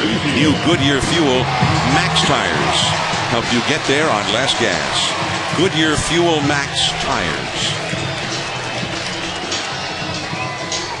Pierre has been robbed twice, once by Kuzmanov, and now nice play there by Eckstein. Padres, that infield right now there. If you hit a ground ball anywhere in the vicinity of these guys, you're probably not going to do well. Kuzman also only made 3 errors, so if he gets to it, you're out. And Eckstein's only made 1 error. And Adrian Gonzalez at first base has made some errors, but he's still one of the slickest fielding first basemen around. Well, Cabrera had a bad game here, but he's a pretty good shortstop with range. And they have control over this infield into the future as well. Adrian Gonzalez only cost them $500,000 over the next couple of years. They signed David Eckstein to a $1 million extension for next year. $5 million for Adrian Gonzalez over the next couple of years. And Eckstein for $1 million for next year. And Kuzmanoff under control with arbitration. And Cabrera just a youngster. Andre Ethier looking for his first hit of the game. He is grounded out and flied out to center. So spoken like a true former general manager. Well, look at payroll's part of the plan here. You've got to build your team, and you got to have controlled costs in what you're doing. And obviously for the San Diego Padres, the budget has gone down about $30 million less this year than last year. 2-1 on the count to Ethier, and that is over the outside with a slider. You know, I mean, what they're doing in San Diego is, you know, with the change in ownership there, they've got limited resources right now, so they're trying to build with young guys. And some of the trades that they moved, they went out and brought in pitchers. They're going to try to build, bringing in pitching. Jake Peavy deal, they brought in 4 young arms, a big part of the future plan for this Padre team. Build it with pitching, and then try to fill in the position players as they go. That is right into the glove of Gonzalez, who made the backhanded stab. Bad luck there for Ethier and the Dodgers. On to the 6th inning. It is 4-1 San Diego.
Brought to you by One A Day Men's, the official multivitamin of MLB, specially formulated for men.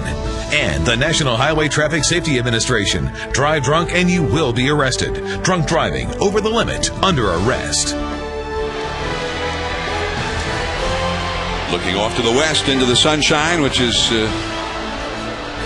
still heading down toward the Pacific. The San Gabriel Mountains off beyond the outfield here at Dodger Stadium. Well within view. And even without the fires that have been raging here for more than 10 days, you have a clear view of the San Gabriels. You often don't see them that clearly from Dodger Stadium. Just on a normal summer day in LA, there's often a lot of haze that obscures their view. Beautiful setting here at Dodger Stadium. And from the blimp, looking out at those mountains, there's Mount Wilson, one of the antennas, broadcast antenna. There is ball one from the new pitcher, Jeff Weaver, to Chase Headley. The switch hitter leading it off here. Weaver on in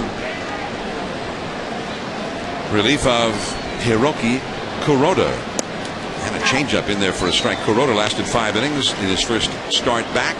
4 runs allowed, 3 earned runs.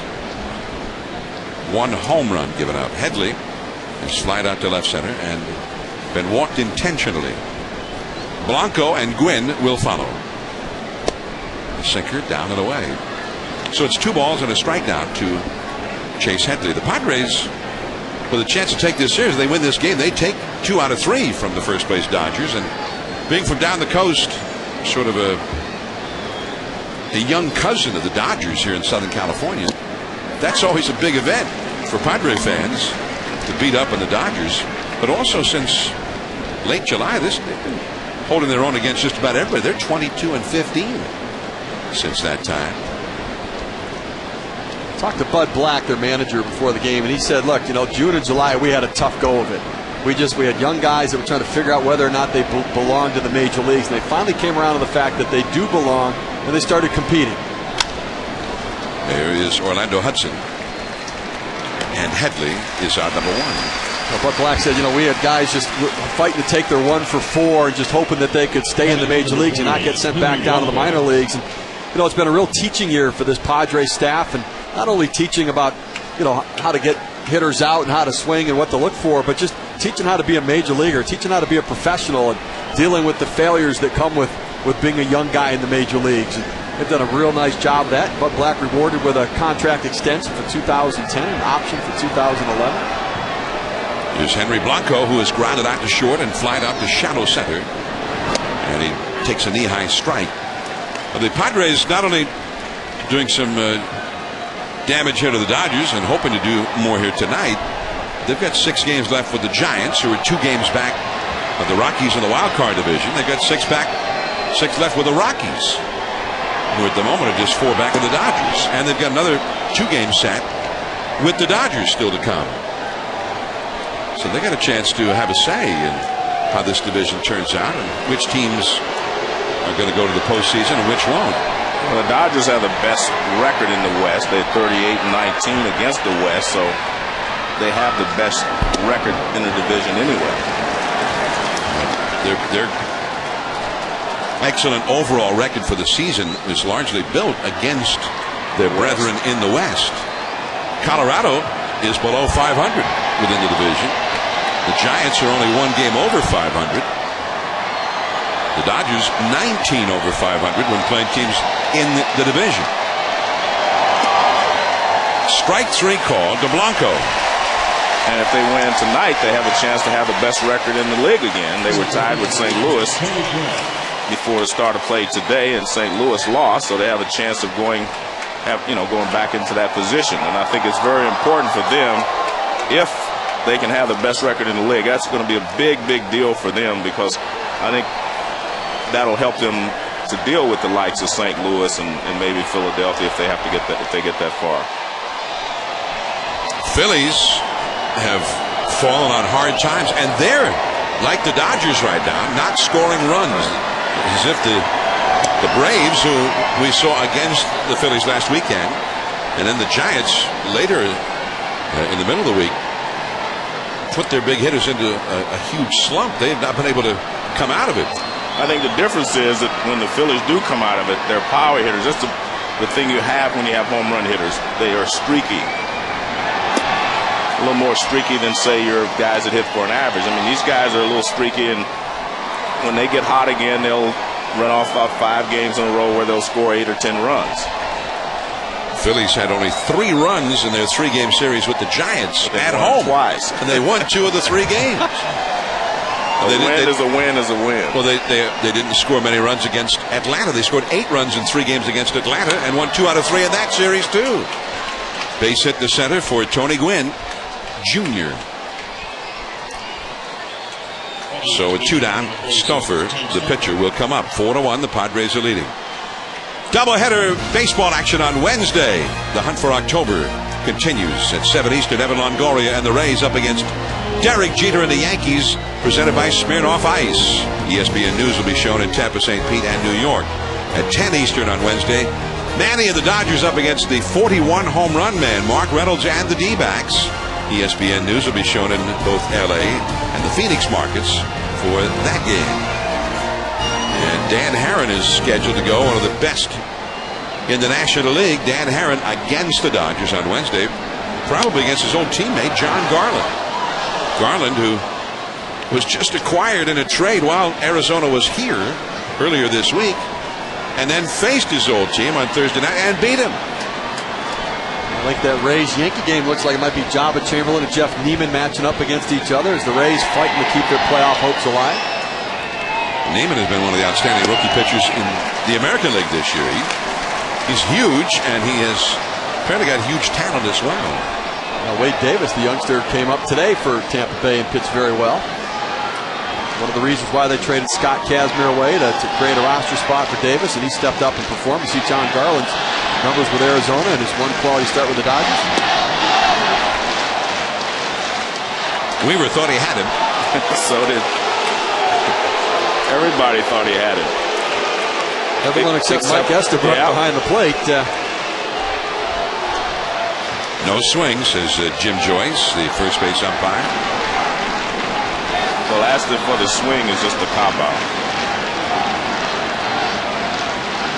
K-Zone says it was off the plate a little bit. Stoffer says, no, that's not a strike. No, I know what strike looks like. That's not it. Russell Martin thought for sure. There goes Gwynn, and that is strike three call. Now that's a strike. Yeah, that's a strike. Manny Ramirez coming up, then Loney and Belliard. The Dodgers need some runs, trailing 4-1.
Lou Gehrig's record and extends his consecutive game streak to 2,131. This game is now in the books, and let it be said that number 8, Cal Ripken Jr., has reached the unreachable star. That was 14 years ago today that Cal Ripken had that achievement, passing Lou Gehrig for the consecutive games played record. Cal went on to play more than 500 games in a row after that. The current record now 2,632 games. And that night was seen right here on ESPN. Chris Berman, you heard the Boomer. He was the play-by-play man that evening. Now later tonight we will announce the winner of the voting for the right fielder on our 20th year All-Star team that coverage of Ripken's game as part of our 20 years of Major League Baseball coverage right here on ESPN. Manny Ramirez with a count of 1-1 facing Tim Stauffer. Stauffer is having his best night of the year. He had a strong start his last time, but tonight he is, against the Dodgers on national television, been superb. Well, he's really worked his sequence of pitches very well. And he has that ability to throw his soft stuff in fastball counts, and that will keep hitters off balance. He changes speeds, mixes the ball, moves it in and out, tries to stay away for the most part, comes in just to get the hitter conscious of the inside part of the plate, then goes back out, typically with something soft and moving. 2-1 to Manny. James Loney on deck. Manny has grounded to short and singled to right center. The outfield is playing him toward right. And it lifts a high pop fly to shallow right field.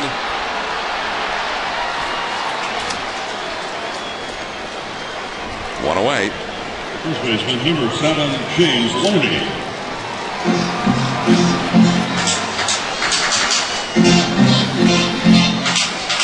Let's take a look at this last pitch. Fastball away. And he just pops it up. Fastball away, doesn't quite get to it. The real problem that Manny's having is that you can see, watch his belt buckle, watch where it ends up. It's already gone right there. His belt buckle's already gone. And that's the problem he's having. It's all about timing. It's not about movement or anything else. It's about timing, getting your timing right. And he's been trying to pull the ball too much. And you can see his belt buckle is already gone. That ball's away. He needs to stay back through the middle with his body, and that will keep him on the ball longer. I mean, it's very obvious right there that his belt buckle was already around and the ball was away, way outside. His belt buckle only comes into play like that on the ball inside when you rotate to use your hands to get to the ball. But when it's away like that, you're not supposed to be pulling off of it. So he's trying to pull the ball too much, and that's what's happening. The timing is what gets prop hitters in trouble. Well, only 2 hits in his last 17 at bats. One of them tonight is single to right center in the 4th inning.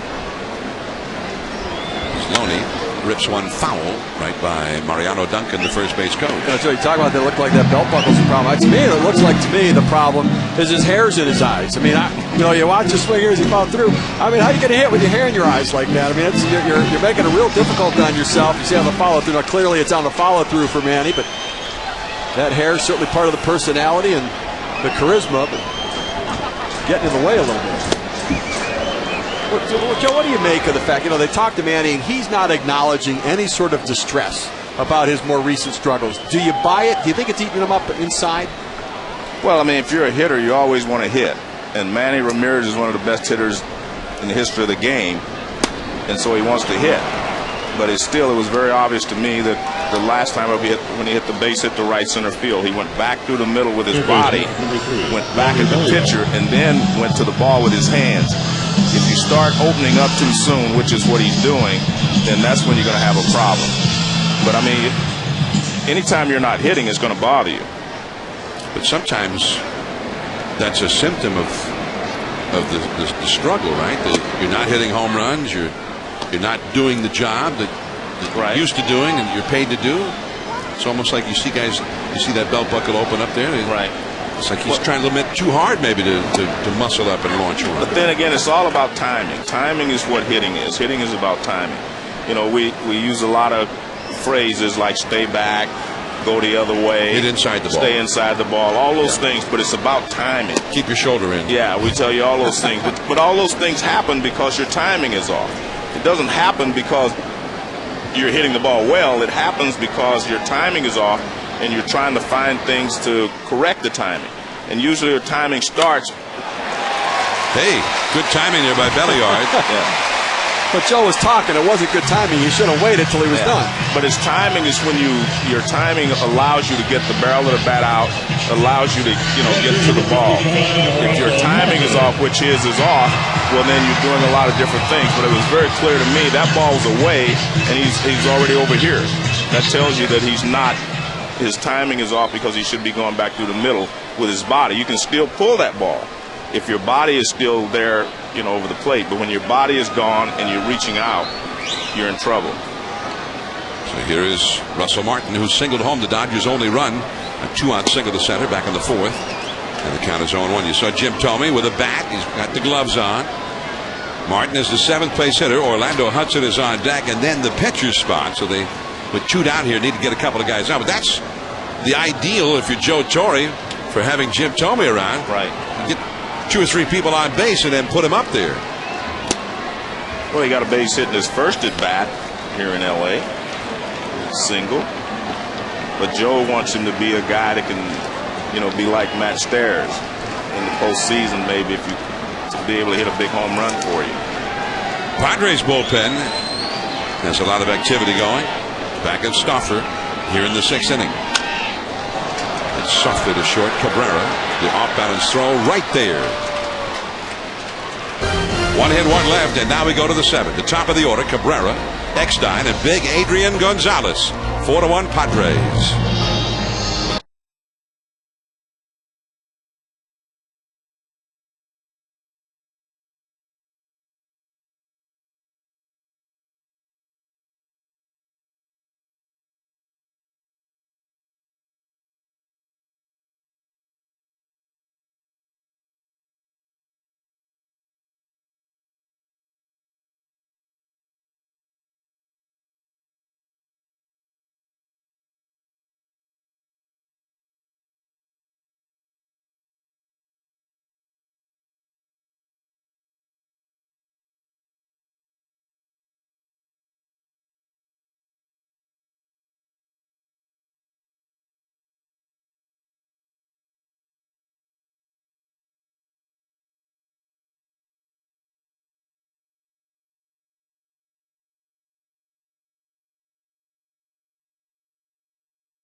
Stars among us in your community by signing up to volunteer at MLBGoBeyond.com. MLBGoBeyond.com. Dodger Stadium on a beautiful Southern California evening here in early September.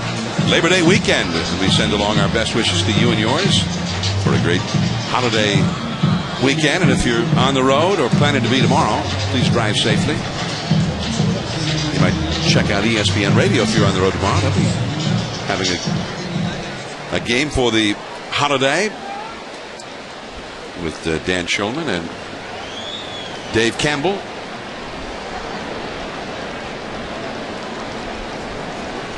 Now against Jeff Weaver, it's the leadoff man, Everett Cabrera, followed by David Eckstein, and then Adrian Gonzalez. Cabrera drops down a bunt. Barehanded by Weaver. He just got it. Got a chance to see that speed of Cabrera. David Eckstein. Not quite fast enough that time. Well, if you're going to bunt on the first pitch, it should be down the line, either fair, right down the line, or let it go foul. When you bunt the ball back to the pitcher, you're not giving yourself much of a chance. So if you're going to bunt with no strikes, go down the third baseline. So if it's foul, you get another chance. Or if you drop it perfectly, you're going to beat it out for a base hit. So that ball's back to the pitcher. You got to go down the line and let it go foul. So what? That's better than that. Either make it a perfect bunt or let it go foul on the first pitch. So here is Eckstein. And that's a fastball at the knees for a strike. Eckstein has been safe on an error by Hudson and scored a run. Singled and scored a run. And flied out to shallow right center. He is 1 for 3 officially, but he's scored twice. One way or the other, he happens to get on base a lot. He's in the middle of just about everything they do. Pesky little hitter. Rips one down the left field line.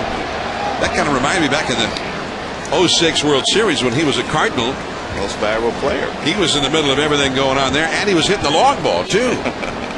And he every once in a while he muscles up and clobbers one. And he seems to, wherever he goes, they seem to always give him a World Series ring, don't they? Yes. I just like the way he chokes up on the bat for young people. You don't have to choke up that much, but choking up gives you better bat control. Weaver dropping down from the side. Out goes Hudson. Out number 2. I mean, the greatest hitter of all time, maybe, Ted Williams, he chokes up. Barry Bonds choked up. Over 750 home runs. So it doesn't curtail you from hitting the ball out of the ballpark. I think it just gives you better bat control. And especially with 2 strikes. When you get 2 strikes, choke up, put the ball in play. Now, Joe, before the game, we were talking about things. We saw Cabrera try to bunt for a base hit there. And I found it interesting that you said if you could go back to your career, one of the things you would do is bunt more. Why? Well, because it makes the infielders move in closer. If I would drag the ball more, I would have been able to get more base hits through the hole. I mean, I made some first basemen Gold Glove winners by hitting the ball down, and they make plays in the hole. If they pull them in, make them play you short, then you could drill the ball through the hole. So I think if you're not a 50 or 60 home run hitter, if you're a guy that hits a lot of home runs, that's okay. But if you're an average player or home run wise, I think it's good to bunt. I really do. I think it helps. Mickey Mantle was a good bunter. Yeah. And he was a 50 home run guy. But I think everybody should bunt. I mean, you got 600 plus at bats. And, people say if I bunt and they get an out, well, I made an out. Guess what? If you get 3 hits out of every 10, you say it's a good average. So if I get 3 bunts out of every 10, I should be okay too, right? But no one looks at it that way. Very few people do anyway. Brett Butler. Yeah, exactly. Those kind of guys. We saw Maury Wills. Matt Kemp there could bunt for a base hit. He did it the other night. Here's Adrian Gonzalez. Rick Honeycutt, the pitching coach, visited at the mound with Weaver. They've got the shift out again with the third baseman, Belliard, now playing the second base position. Second baseman Hudson in shallow right, and the shortstop for Carl stays at short. This is what I said. I've been saying this for years, haven't I? That this is what they ought to do. I was going to mention that earlier. I said, John, you said that the first time they did that the shortstop should stay at shortstop. Third baseman should go over there because otherwise you're weakening 2 positions, so to speak. As a third baseman, except Belliard, he could play that shortstop. Well, he plays all of them anyway. Yeah. So it didn't matter. Except I didn't want to have the third baseman go to second either. I wanted the third baseman to go to right field. I wanted the shortstop and the second baseman to stay where they are. And let the guy from third. You got. Well, where is he going now? Orlando Hudson is out in right field. So you want the third baseman in right field? The guy who's playing second base right now, Belliard, is not the second baseman. He's the third baseman. So you want him to go in right field? Yeah, so you want him right there. I want him where Hudson is. I want Hudson to play second base because Well, first of all, that's too long a jog. I'm getting confused now. Who's playing where right now? I actually like what they're doing now, which is what I thought you meant all these years. So going back. Oh, so now you all those years. No, you hated my idea. Yeah, that's a bad idea. Now that you really fully understand it. It was a bad idea. All right, so John, I thought you're you were okay. Just moving it. You're okay with him being there. You're all right with the shortstop. But you don't like it because it's too much movement for the third baseman. He'll get too tired. That's a problem for John right there. No, but I think that's where the third baseman should be. At the second base position. Well, I don't call that the second, but there's the second base position right there. And that is the inning. As he came rushing in from right field to throw out Gonzalez. First time Adrian's been retired. It's 4-1. The Padres lead the Dodgers.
ESPN Sunday Night Baseball, our 20th year.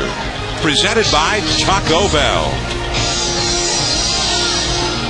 Sunset in Southern California and the view of Dodger Stadium from high above. Provided by Goodyear.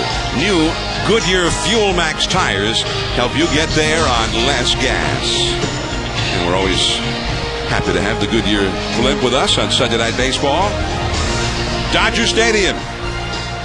Opened in 1962. Now here it is 2009. So what's that? The 48th season of baseball here at Dodger. And when you walk through it, it still looks like it's almost brand new.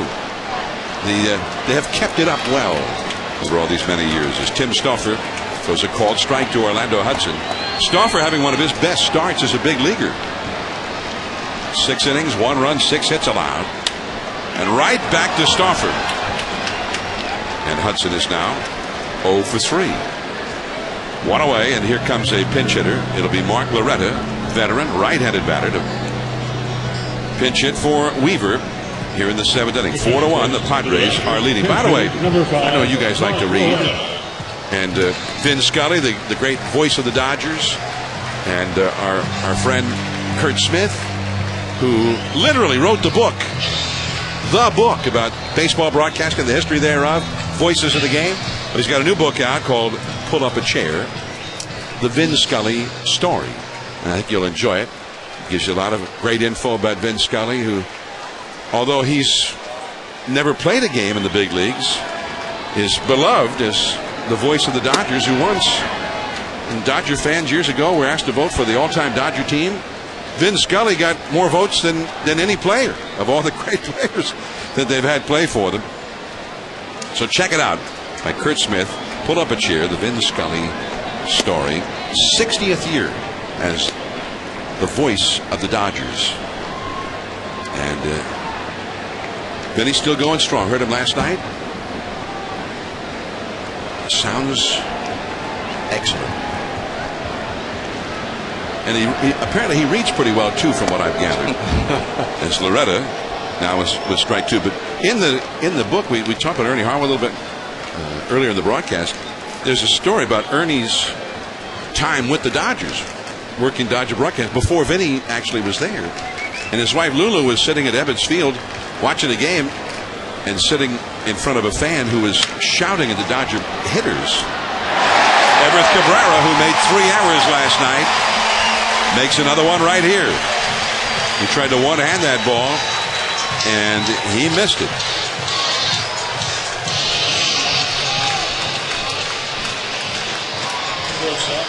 Well, we talked about the 3 errors for Cabrera yesterday, and I talked to David Eckstein about him. He said, well, sometimes he just gets a little bit reckless, and he gets himself an in-between hop and hits the heel of his glove right there. The glove's laying flat on the ground. Instead of having some angle to it, it rolls right up like it's a ramp, going up the web of the glove, off the heel, and kind of kicks away a little bit. And, well, sometimes it's just a little bit over-aggressive, a little bit reckless. You just got to be able to make the routine plays a little more frequently. So here is Rafael Furcal. The Dodgers down 4-1. The 7. Remember, they've been an outstanding comeback team all year. But Lulu Harwell, his fan was getting on Pee Wee Reese, called him a bum. And she said, I beg your pardon, sir, but do you know Mr. Reese? And he said, no, lady, why? She says, as there's a base hit for Furcal into right field. And that error may have opened the door for the Dodgers. Juan Pierre coming up with 2 men on. Said, I think if you knew Pee Wee Reese, you'd realize he's a fine man. He says, well, if he's a friend of yours, then I'll lay off him. So then Billy Cox came up, and he called Billy Cox a bum. Do something, you bum, Cox. And she said, excuse me, sir. She says, wait a minute. Cox is a friend of yours, too? He says, well, actually, I know a lot of the players very well. So he said, well, then I'm leaving. He just got up. If I can't root for my team and try to inspire them, I got to move somewhere else where I can.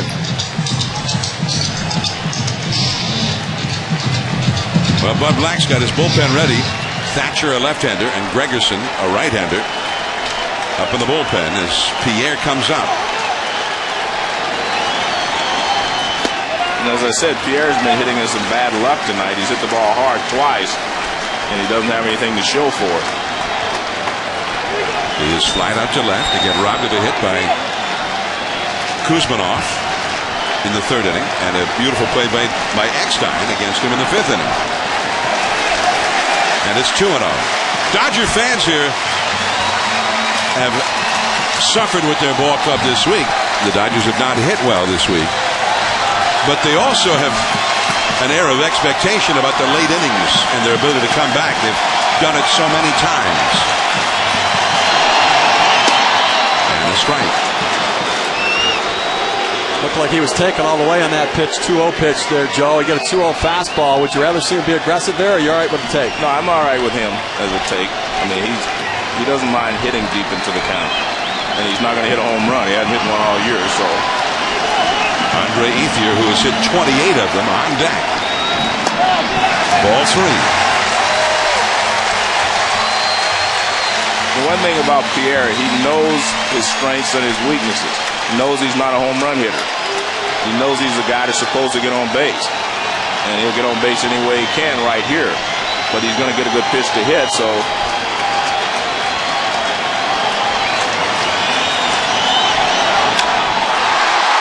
Into the gap, racing over is Gwynn, and he gets there. And that is out number 2 here in the 7th inning. Now let's go to the studio to Dari Noka.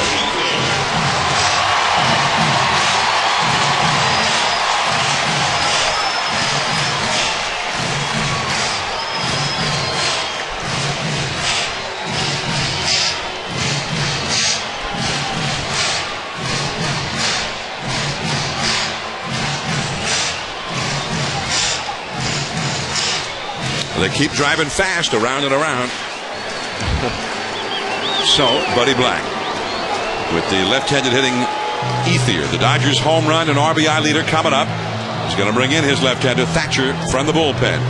Ethier will be the possible tying run when we come back.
The Dodgers here in the Dodger half of the 7th inning. Manny Ramirez comes out on deck with 2 down as Andre Ethier heads to the plate to face this man, Joe Thatcher.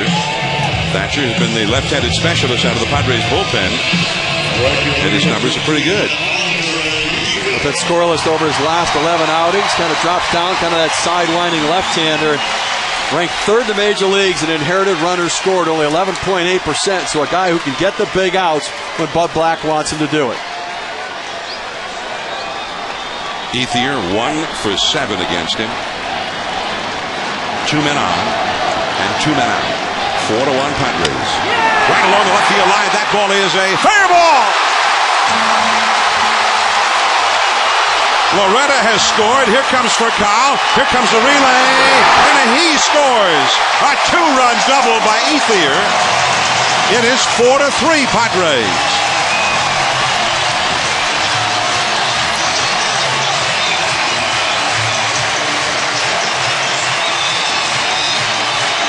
Andre Ethier has had a lot of big hits this year. Usually they're driving in the winning run or putting the team ahead, but he takes this first pitch. He goes the other way. This is what I like about a left-handed hitter. Sidearm fastball away, and he just goes the other way with it. He doesn't try to pull it down into the corner, and of course, the speed that the Dodgers have up front allows them to bring. This is what I like, that beautiful slide. Slide to the outside, reach back and grab it with your hand. You don't give much for the catcher to tag. Now the fans are booing as the Padres are going to walk Manny Ramirez, even though he is the possible go-ahead run. They're going to walk him intentionally with another lefty, Loney, on deck. But I think their thinking is that even when Manny's not swinging the bat well, you make one mistake and he can hit the ball out of the ballpark. You have more margin for error with Loney. Loney has not even hit a home run here at Dodger Stadium this year. His 9 home runs have been on the road, so you take your chances that way. Percentages. That at bat by Ethier even more impressive, hitting only 183 Ethier this year against left-handed pitching. So they have had his number, but he does a good job, gets a fastball up and slashes it the other way. And it looks like Joe Torre may be going to the bench as James Loney called back into the dugout. This is an interesting move. And Matt Kemp running down toward the bat rack.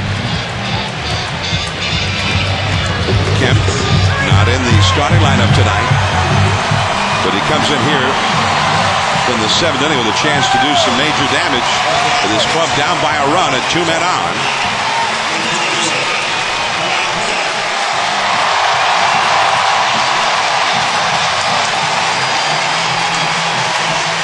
Kemp is hitting .308 for the year, 23 homers and 88 runs batted in. But he also has been struggling a little bit lately as well. And here comes Buddy Black out again.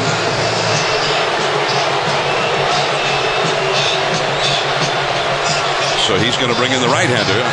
We saw Gregerson up earlier, and apparently it is Gregerson. There he is, who will come in here. Ethier at second, Ramirez at first. Gregerson coming in. Kemp the hitter, or will he be? We'll find out.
Who came up as a pinch hitter for James Loney with the left-hander Thatcher on the mound, and now Gregerson, a right-hander, has been brought in, and Kemp will hit against him. Kemp, who plays every day against all comers, lefties or righties, ordinarily, and he is hitting .283 against right-handed pitching, and he is 2 for 2 lifetime against Gregerson. So the only times he's faced Gregerson, he's had hits against him. He's only had 1 hit in his last 18 at-bats, however. And the slider is inside. Joe Torre had to anticipate this move from Bud Black, so his evaluation was he liked Matt Kemp against Gregerson as a better matchup than Thatcher, the left-hander, against James Loney. 2 runs in, 2 unearned runs. 4-3 Padres. But he chases that tight slider on the outside. 1 ball and 1 strike. This all began in the 7th with the error by Everett Cabrera with 1 out, and that opened the doors for the Dodgers. And this is why the Dodgers have been so good. You make a mistake against them, and they swoop in and take full advantage. See, Kemp, he has been excellent late in the game, just like Ethier.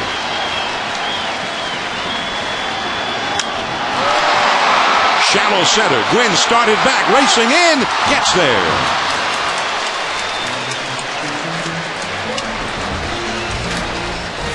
It is now a 1-run game as we head to the 8th inning. 4-3 Padres.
Outside the bun. And in part by One A Day Men's, the official multivitamin of MLB, specially formulated for men. Kevin Kuzminoff will lead off for the Padres against the new Dodger pitcher, Ronald Belisario. And a fastball at 95 miles an hour in for a strike. Belisario in his 56th game of the year, 2.11 ERA, 59 2/3 innings pitched, only 43 hits allowed. Along the right field line, Ethier on the run toward the corner, and no. He had to slow down just a little bit there to avoid killing himself against the sidewall there. The stands come out very close in this fairly new configuration of Dodger Stadium. Didn't used to be that way. Matt Kemp stays in the game to play center field after pinch hitting for Loney, and Mark Loretta, who pinch hit for the pitcher, stays in to play first base. And Juan Pierre leaves the game, and Belisario will be slotted in the number 2 spot where Pierre had been. Belisario trying to hold the line here. Kuzminoff has knocked in 3 of the Padres' 4 runs. Just a bit high. Belisario, a big part of this Dodger bullpen, a bullpen that's logged a significant number of innings this year. But the good news for Joe Torre, he's got a lot of different options and weapons down there, a lot of different looks out of that pen. Belisario only 1 run given up in his last 12 appearances. Beauty. Right there at the knees. Strike 3. The Dodger bullpen has some explosive arms out there and some guys that can get the big strikeouts, as you see right there. And the best bullpen ERA, the most wins, those 32 wins, that points to the fact that this Dodger team can come from behind. The bullpen can hold the lead, they can hold the deficit, and allow the offense to come back and get the big runs late, and the offense paying off as Joe Torre makes a visit to the mound. He's got Sherrill, the big left-hander, and he's going to bring him in with the left-handed hitting Venable. Due up 4-3. The Padres lead the Dodgers here in the 8th inning. 1 out and nobody on. The new pitcher coming in. We'll be right back.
So it's been a disappointing season for the Brewers, but a great year for Prince Fielder, one of the outstanding young sluggers in the game. They also turned a triple play in that game today, and around the horn ground ball triple play. That's the one I like to see.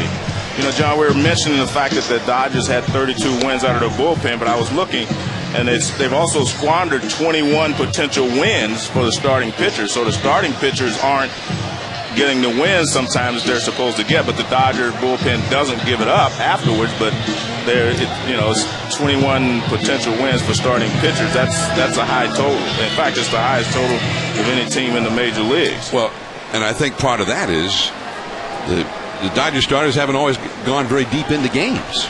And here's a bunt against Sherrill by Venable. Sherrill, he got him. Well, this isn't like you practice it in spring training, and you do your pitcher's fundamental, pitcher's fielding practice, and Sherrill on his follow-through realizes the bunt is behind him toward the second base side of the bag, and so he just turns himself all the way around. He turns his body all around, bare hands it from between his legs, and underhand flip. Now, there's nothing technically sound or fundamentally sound about the play, but he got the out, so I think they'll probably forgive him. And wow, what was he out by, an inch and a half? Mark Garretta, with really the wrong foot on the base, but fielding that way because the ball coming from the pitcher. So here is Headley, switch hitter, now batting right-handed. Has flied out to left center, been walked intentionally, and grounded out to second. For Carl, sets himself. Here's that great fastball. The Dodger bullpen retires the side in order. Belliard, then Russell Martin coming up.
Dodgers.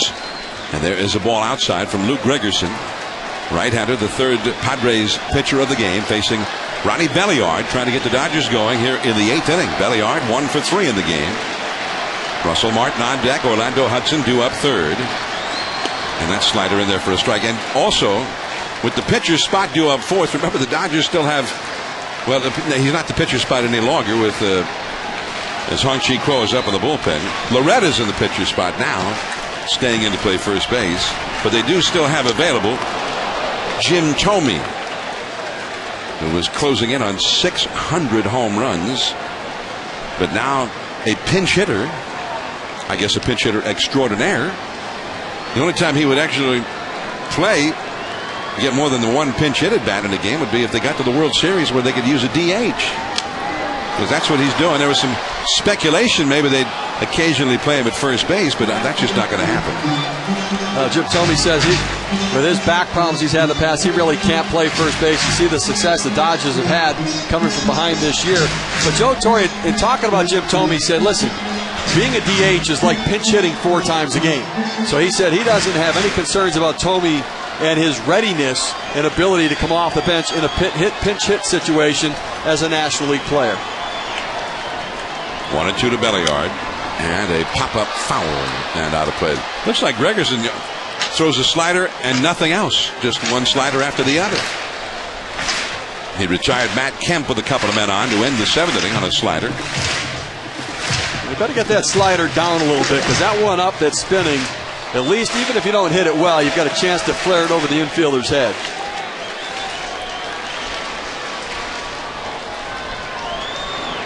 And a fastball. He blew it right by him. Okay, so that's not the only thing that he throws is a slider. Well, he got him looking for the slider away, and he kept fouling it off away. And take a look at the 4K zone here, and you see they set up away. He throws the fastball up and in. He missed his spot, but missed it far enough that really the change of location benefited him as they got Belliard thinking away and went up and in with the fastball. Martin, a slider for a strike. Martin has walked, singled home a run through the first 6 innings. His RBI single in the 4th inning represented the only Dodger run of the game. Grounded as short as last time. Officially 1 for 2. 4-3, the Padres lead the Dodgers. And a slider for a strike. One thing now with the Padres, he doesn't have the resume of Trevor Hoffman, not yet, but Heath Bell has been just as effective as Trevor Hoffman in most of Hoffman's best years as a closer for the Padres. And that is all for Martin. Gregerson with consecutive strikeouts. Bell already throwing, getting it hot in the bullpen here in the 8th inning. He's been one of the best closers in the National League. 34 saves this year. So 2 down, Orlando Hudson coming up. Bell will be ready if needed. Hudson is 0 for 3 and struck out and grounded out twice. And a fastball misses. The Dodger bullpen also is busy.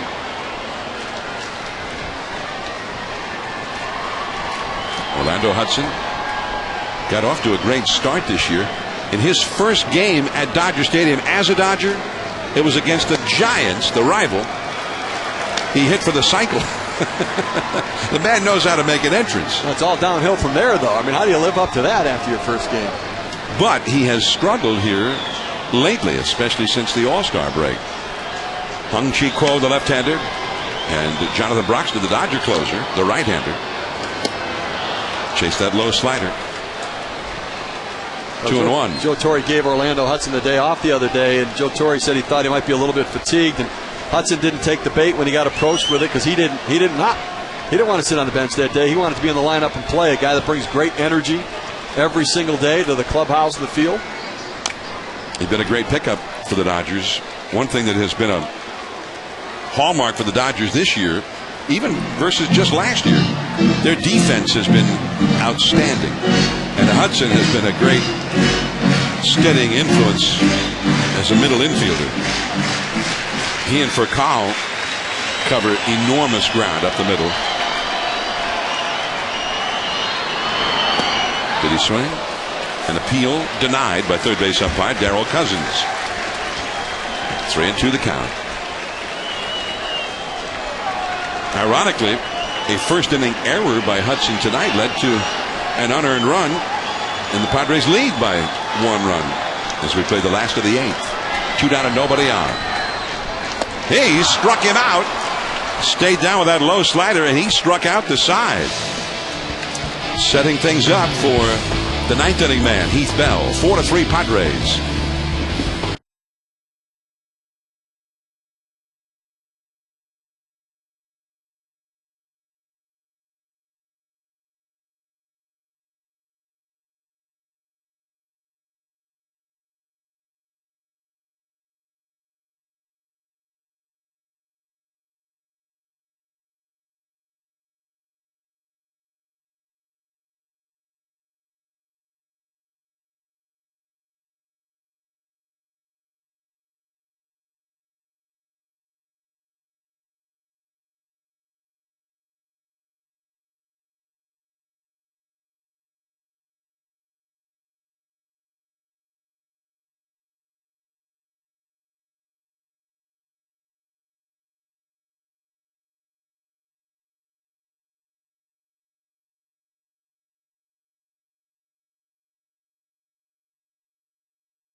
Celebrate.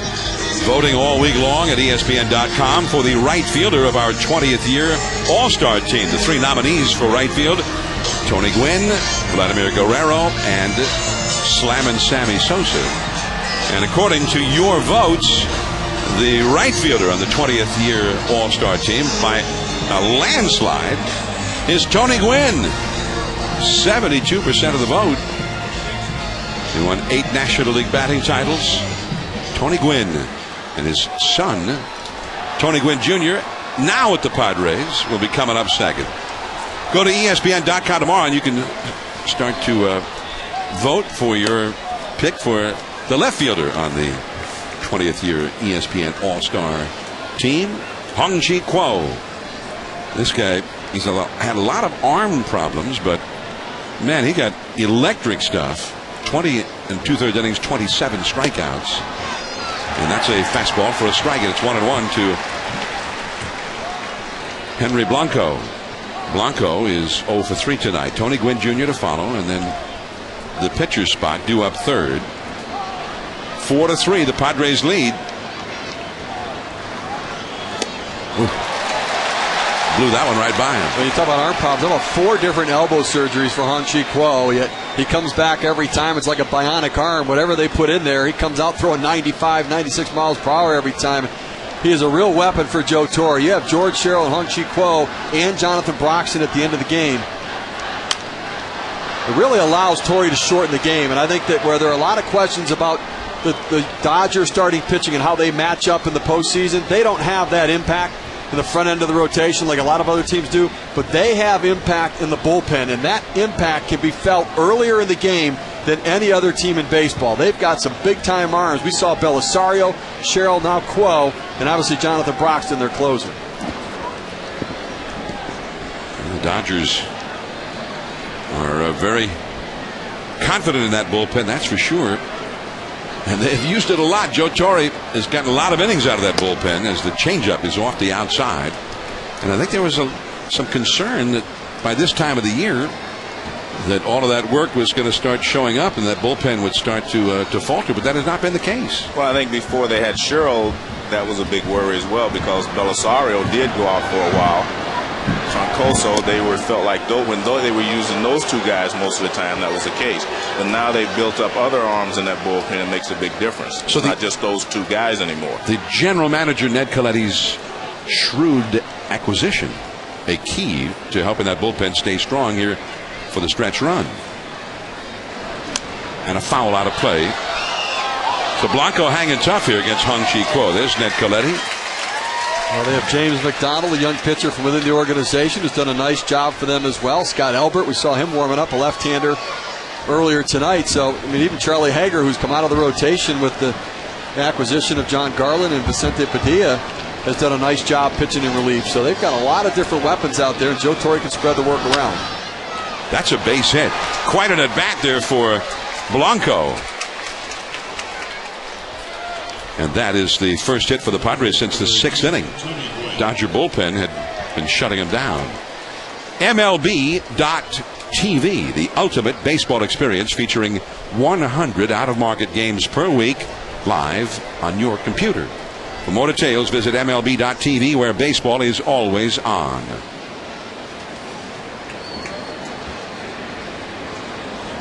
With that package, the MLB.TV, you can also watch a game live on your iPhone now. That's the... If you have an iPhone. It's the app. Oh, you got an app for that, do you? Yeah. Wow. Joe, are we going to break you into that? No. Never, huh? Well, not soon. Or you can wait until the game is over, and then you can watch the final pitch of every plate appearance of the game, and you can see the whole game in 8 minutes. Really? On your that's iPhone. Pretty good. That's a pop-up on the bunt, and that's caught by Martin in foul ground. So Tony Gwynn Jr. asked to bunt Blanco over, and he's not able to get it done.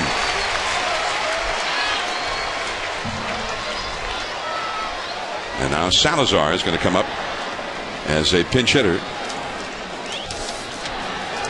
So Gwynn now 1 for 4 in the game. Oscar Salazar. You mentioned George Sherrill, who has helped solidify this Dodger bullpen, acquired from Baltimore. He'd been the closer in Baltimore. Oscar Salazar had been acquired from Baltimore by the Padres. Hitting .331 for the Padres. And a fastball is up and away. Salazar had only 31 at-bats for Baltimore this year and had a .419 batting average with a couple of home runs. He was excellent as a pinch hitter for Baltimore. 4 for 11 there, and he's 7 for 19 as a pinch hitter for the Padres. Whether he wants to be a pinch hitter or not, he's worked himself into that role. He's looks like the guy for the job. Well, if you show that you're good at it, they're not going to start you because you're so good coming off the bench.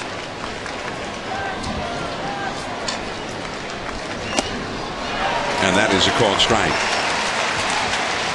Heath Bell will be surely coming on in the last of the 9th inning for the save opportunity. There's Bell up again in the Padre bullpen. The Padres are scheduled to have Mark Loretta, the Dodgers, I beg your pardon, with the Padres closer coming in. Nice save there by Russell Martin on a would-be wild pitch. And the count is 2-1 now.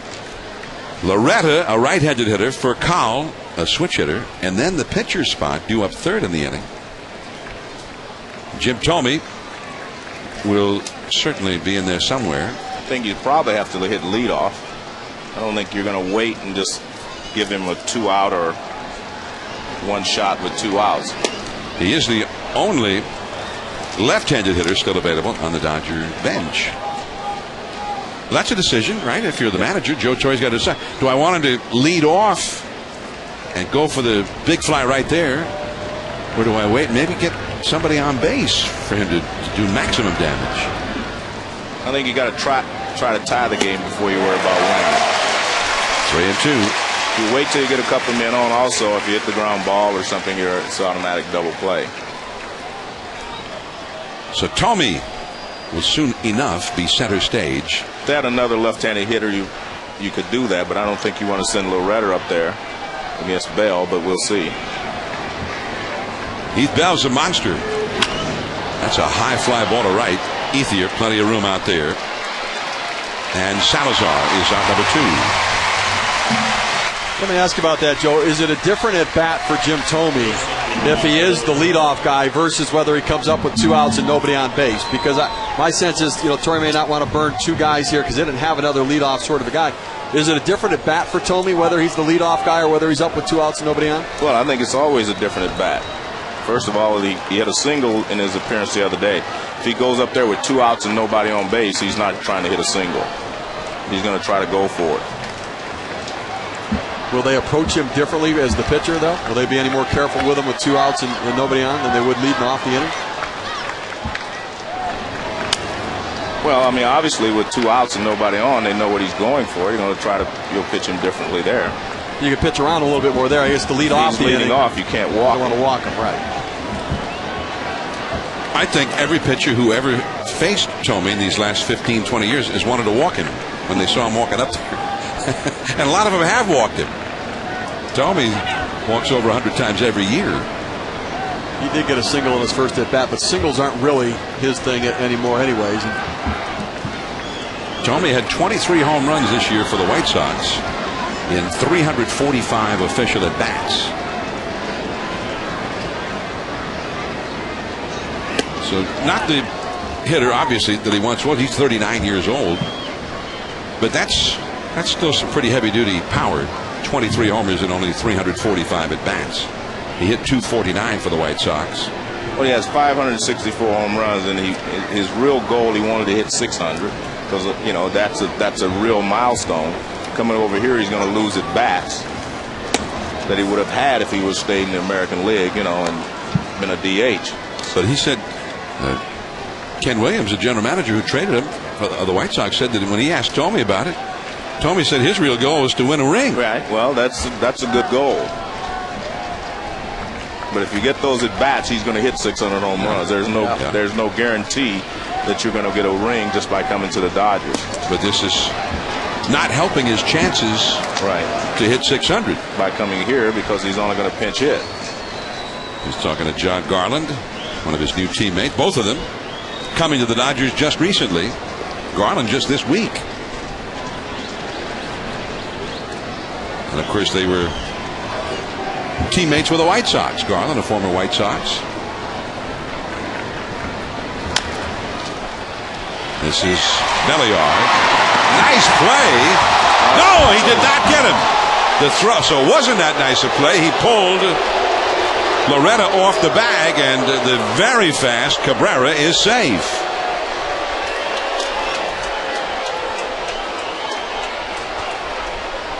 And they're going to score that as an error on Belliard. Take a look. He tops it. Belliard realizes he's got to get rid of it, make a quick throw. Loretta, just not used to playing first base and not as tall as Loney, just cannot hold the bag with that back foot, his right foot. See it leaking off the base there. And Cabrera's speed impacts this game. And I'll tell you what, I guess a good throw, he gets him, and he gets him by a full step. So I guess I understand the error, but it was the speed that forced Belliard into rushing that throw to try to get him out. Forced error, as they say in the U.S. Open, but it takes it out of the realm of just an ordinary play because of that speed. Well, Loretta waited as he's supposed to be able to stride to where the throw's coming, but just because it was a little bit up the line or down the right field side of the bag, couldn't hold it. So here's Eckstein with 2 men on and 2 men out. That is just foul. Wow, he clobbered that one, but foul. He reached on an error in the first inning by Hudson and scored the first run of the game. Singled and scored a run in the third, and has flied out and popped out since then. 1 hit, 4 at bats, but 2 runs scored for Eckstein. The Dodgers again, Loretta for Cal, and then the pitcher's spot, and they've got Jim Thome with 564 homers lurking in the dugout. And of course the Padres have their big closer, been one of the best in the game, Heath Bell, ready to go. And the question is right now, will it be just a one-run lead that he'll try and protect, or will they get him a little extra here? Eckstein's trying to get him some extra. And a foul off to the right. You saw those numbers with runners in scoring position, and you don't look at a guy like Eckstein as a big RBI man, but he's so tough. He's such a good contact hitter. He battles and fights off a pitcher's pitch that he keeps himself alive. And because he has such good eye-hand coordination and he makes contact, he has that ability to flare one in or to find a hole or to get that infield hit. Keep an inning going, a rally going, or pick up an RBI. And a foul ball. He's hitting .350. The Padres' team average in these clutch at-bats, with a runner at second or third or both what we call scoring position, is .245. Eckstein's average in those same situations is .350. Best on the club. There's the big RBI man, Adrian Gonzalez, who has a home run tonight. His home run, by the way, back in the 5th inning, is the difference in the game right now. Hong-Chi Kuo with a slider strikes him out.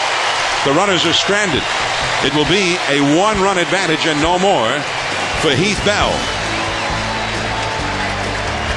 And somewhere Tomey will be coming up.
Bob Lee and John Saunders as we celebrate the 30th anniversary of ESPN. The show will, of course, have all the news of the day in sports, but will include segments on 3 decades of ESPN, which began in 1979. And Bob Lee joined ESPN 2 days after the launch in '79, and Chris Berman followed a month later. Saunders is still just a newcomer to the franchise. He didn't get there till 1986, 23 years ago. So Boomer, Bob Lee, John Saunders, Sports Center on ESPN tonight, celebrating the 30th anniversary of ESPN. And here is Heath Bell, 34 saves, 37 opportunities, 56 innings, only 40 hits allowed, more than a strikeout per inning. He throws hard. He's tough to hit. Well, they decided they're going to go the conventional way, that is to let Mark Loretta go ahead and hit and save Jim Tomey for later in the ballgame. The Dodgers down by a run, and they have 11 times ended a game with a hit or an error or a run that, when it scored, the game ended. And remember, batting 4th this inning, if it gets there, Andre Ethier, who has 5 walk-off hits, including 3 walk-off home runs this year. So here is Loretta. 1 hit, 7 career at-bats against Bell. Macias now in left field, and he chases that fastball at 94 miles an hour, fouling it out of play. Bell had been the setup man in front of Trevor Hoffman, and when they did not re-sign Trevor Hoffman, they felt very confident that Bell would do just fine as the closer in his stead. And he has been excellent. He's only allowed 2 home runs in his 56 innings. There's that hard slider missing. A ball and a strike. to Loretta. Rafael Furcal is due up next, and there is Jim Thome alongside Joe Torre. With the helmet on, the batting gloves, bat in hand. Fastball to strike. 1-2 to Loretta. Take a look at the K-zone here and see the location of that pitch. And K-zone says that's up. Mike Estabrook says that's a strike. He's called that high fastball up and away to a number of hitters tonight, both fastballs and breaking pitches. And a fastball, strike 3 swinging. Luke Gregerson struck out the side as the setup man in the 8th inning. And now Bell comes back with more power to start the 9th. And we should mention Gregerson. He came in with the possible tying run in scoring position, and Matt Kemp at the plate in the 7th. And the game really needed saving right there. And Gregerson retired Kemp and then struck out the side in the 8th inning. Fabulous job by Gregerson. Here is Furcal, 1 for 3, and was hit by a pitch. And that slider, that slider didn't miss his feet by much either. No. Jim Thome has come out on deck.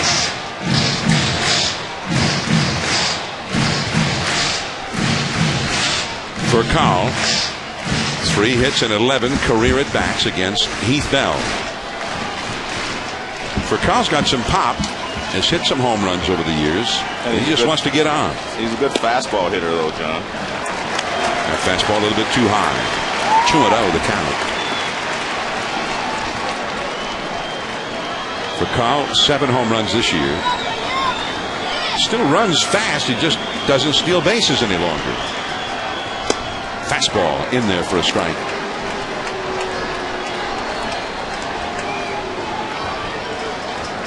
Dodger outfield. The center fielder, Gwynn, shaded a bit toward left. The third baseman plays shallow. Furcal's an excellent bunter. Off the outside. 3-1. Well, that's a pitch that Mike Estabrook has called a strike a number of times tonight. That high ball away. Whether he hasn't had a good look at it or not, he has called that pitch in that location a strike a number of times. A critical pitch in that at bat.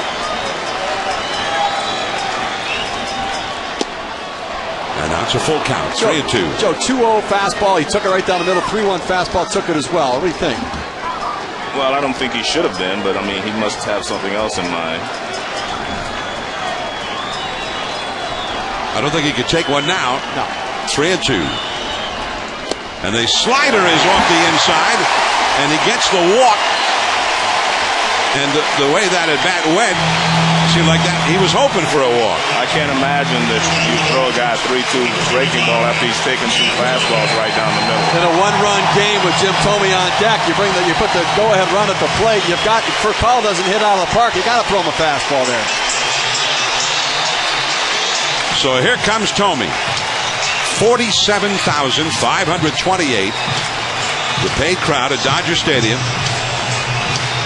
Thome has faced Bell only twice, and Bell struck him out both times. Well, the question is, can he catch up with the fastball? And if he can't catch up with the fastball, then he'll start a little quick, and then he might chase the slider. I think that's probably what Heath Bell will try to do. But, I mean, can he catch up with Bell's fastball is the question.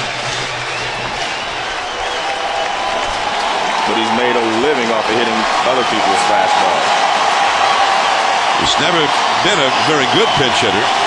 He's had 1 pinch hit as a Dodger in 2 tries. Way outside and high. Bell looking at 564 home runs, maybe feeling a little extra adrenaline up there. Well, I think he's gonna reach back and try to get ahead with that fastball and see if Thome can catch up with it. But he overthrew that one, obviously. And overthrew another one. Too high again. But, I mean, I think that's the right thing to do, to try to throw the fastball to see if he can catch up with it. Andre Ethier, who has owned the late innings, is on deck. Now Jim Thome cheats on the fastball here, Joe, doesn't he? He tries to gear it up and maybe cheat on it a little bit to get to it. Well, I think he was cheating on it from the beginning because he hasn't had any success against Bell. 2-0 the count. And he went to the slider on 2-0. I thought he might do that because it makes a lot of sense. He's tried the fastball and he couldn't get it over, so all of a sudden you're saying he's sitting dead red. I'm going to try something else. Now I think you can go back to the fastball. For Carl, the possible tying run at first base. Gonzalez on the bag with him. Fastball away. And that, again, was a smart pitch. Take a look at K-zone, and K-zone, they see him set up inside. The fastball goes away. K-zone had that right on the borderline of being a strike. 3-1 to the slugger Jim Thome. Everybody standing. This will stay in the yard, and there is Macias. Thome is retired, 2 down. So you cannot get to the fastball. That would be my point with a guy like Bell throwing 95 miles an hour. It's very difficult, for Thome to get around on it, even with a count of 3-1. He knows it's fast. He's sitting dead red. And he was sitting there, fastballs up and out of the zone. I disagree with K-zone on that pitch because that ball's up and away, same spot.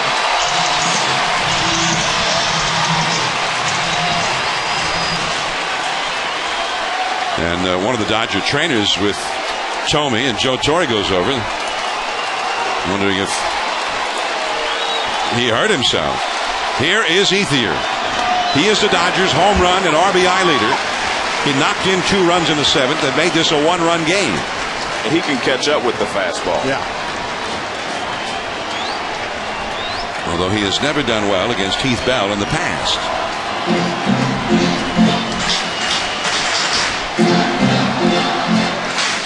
An extra base hit would likely tie the game into the gap or down one of the lines because Furcal has outstanding speed at first base. It's going to be hard to get a ball in the gap because they're playing awfully deep, especially in center and right field. Right fielder is almost on the warning track. He's had 3 game-ending home runs this year to lead the majors. Andre Ethier. His team is trailing by a run. Way outside. 2-1. Bell had to save here on Friday night with a 22-pitch 9th inning and a 2-0 Padres win. And now here he is in the 9th, trying to protect a 1-run lead in the 9th. 2 down. Ooh. He blew it right by him. The high hard one, it's 2-2. I think the location there was what beat him. That ball was away a little bit. And it looked like Ethier was trying to get a ball that he could pull. I'd be surprised if he gets the breaking ball right here. If he keeps the game going, Manny Ramirez would be next. And a fastball way outside.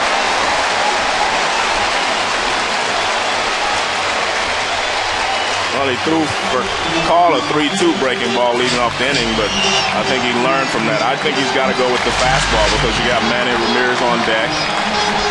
Even though Manny is not hitting well right now, he's still Manny Ramirez when he's standing in the on-deck circle. Now Furcal will get the running start. There he goes. Yeah, so he has to go with the fastball there. He can't make any mistakes there.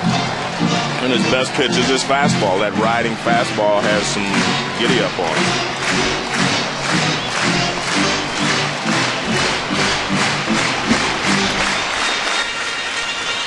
The rubber match of the series. The Padres, last place in the West, with a chance to take a series from their Southern California rivals, the Dodgers. Furcal ready to run. The possible tying run from first. He runs. Left field. Macias is there. And the Padres have won it. A 22-pitch save, his second of the weekend for Heath Bell. And the Padres do take this series from the Dodgers. And the struggle continues for the Dodgers, who now have only a 3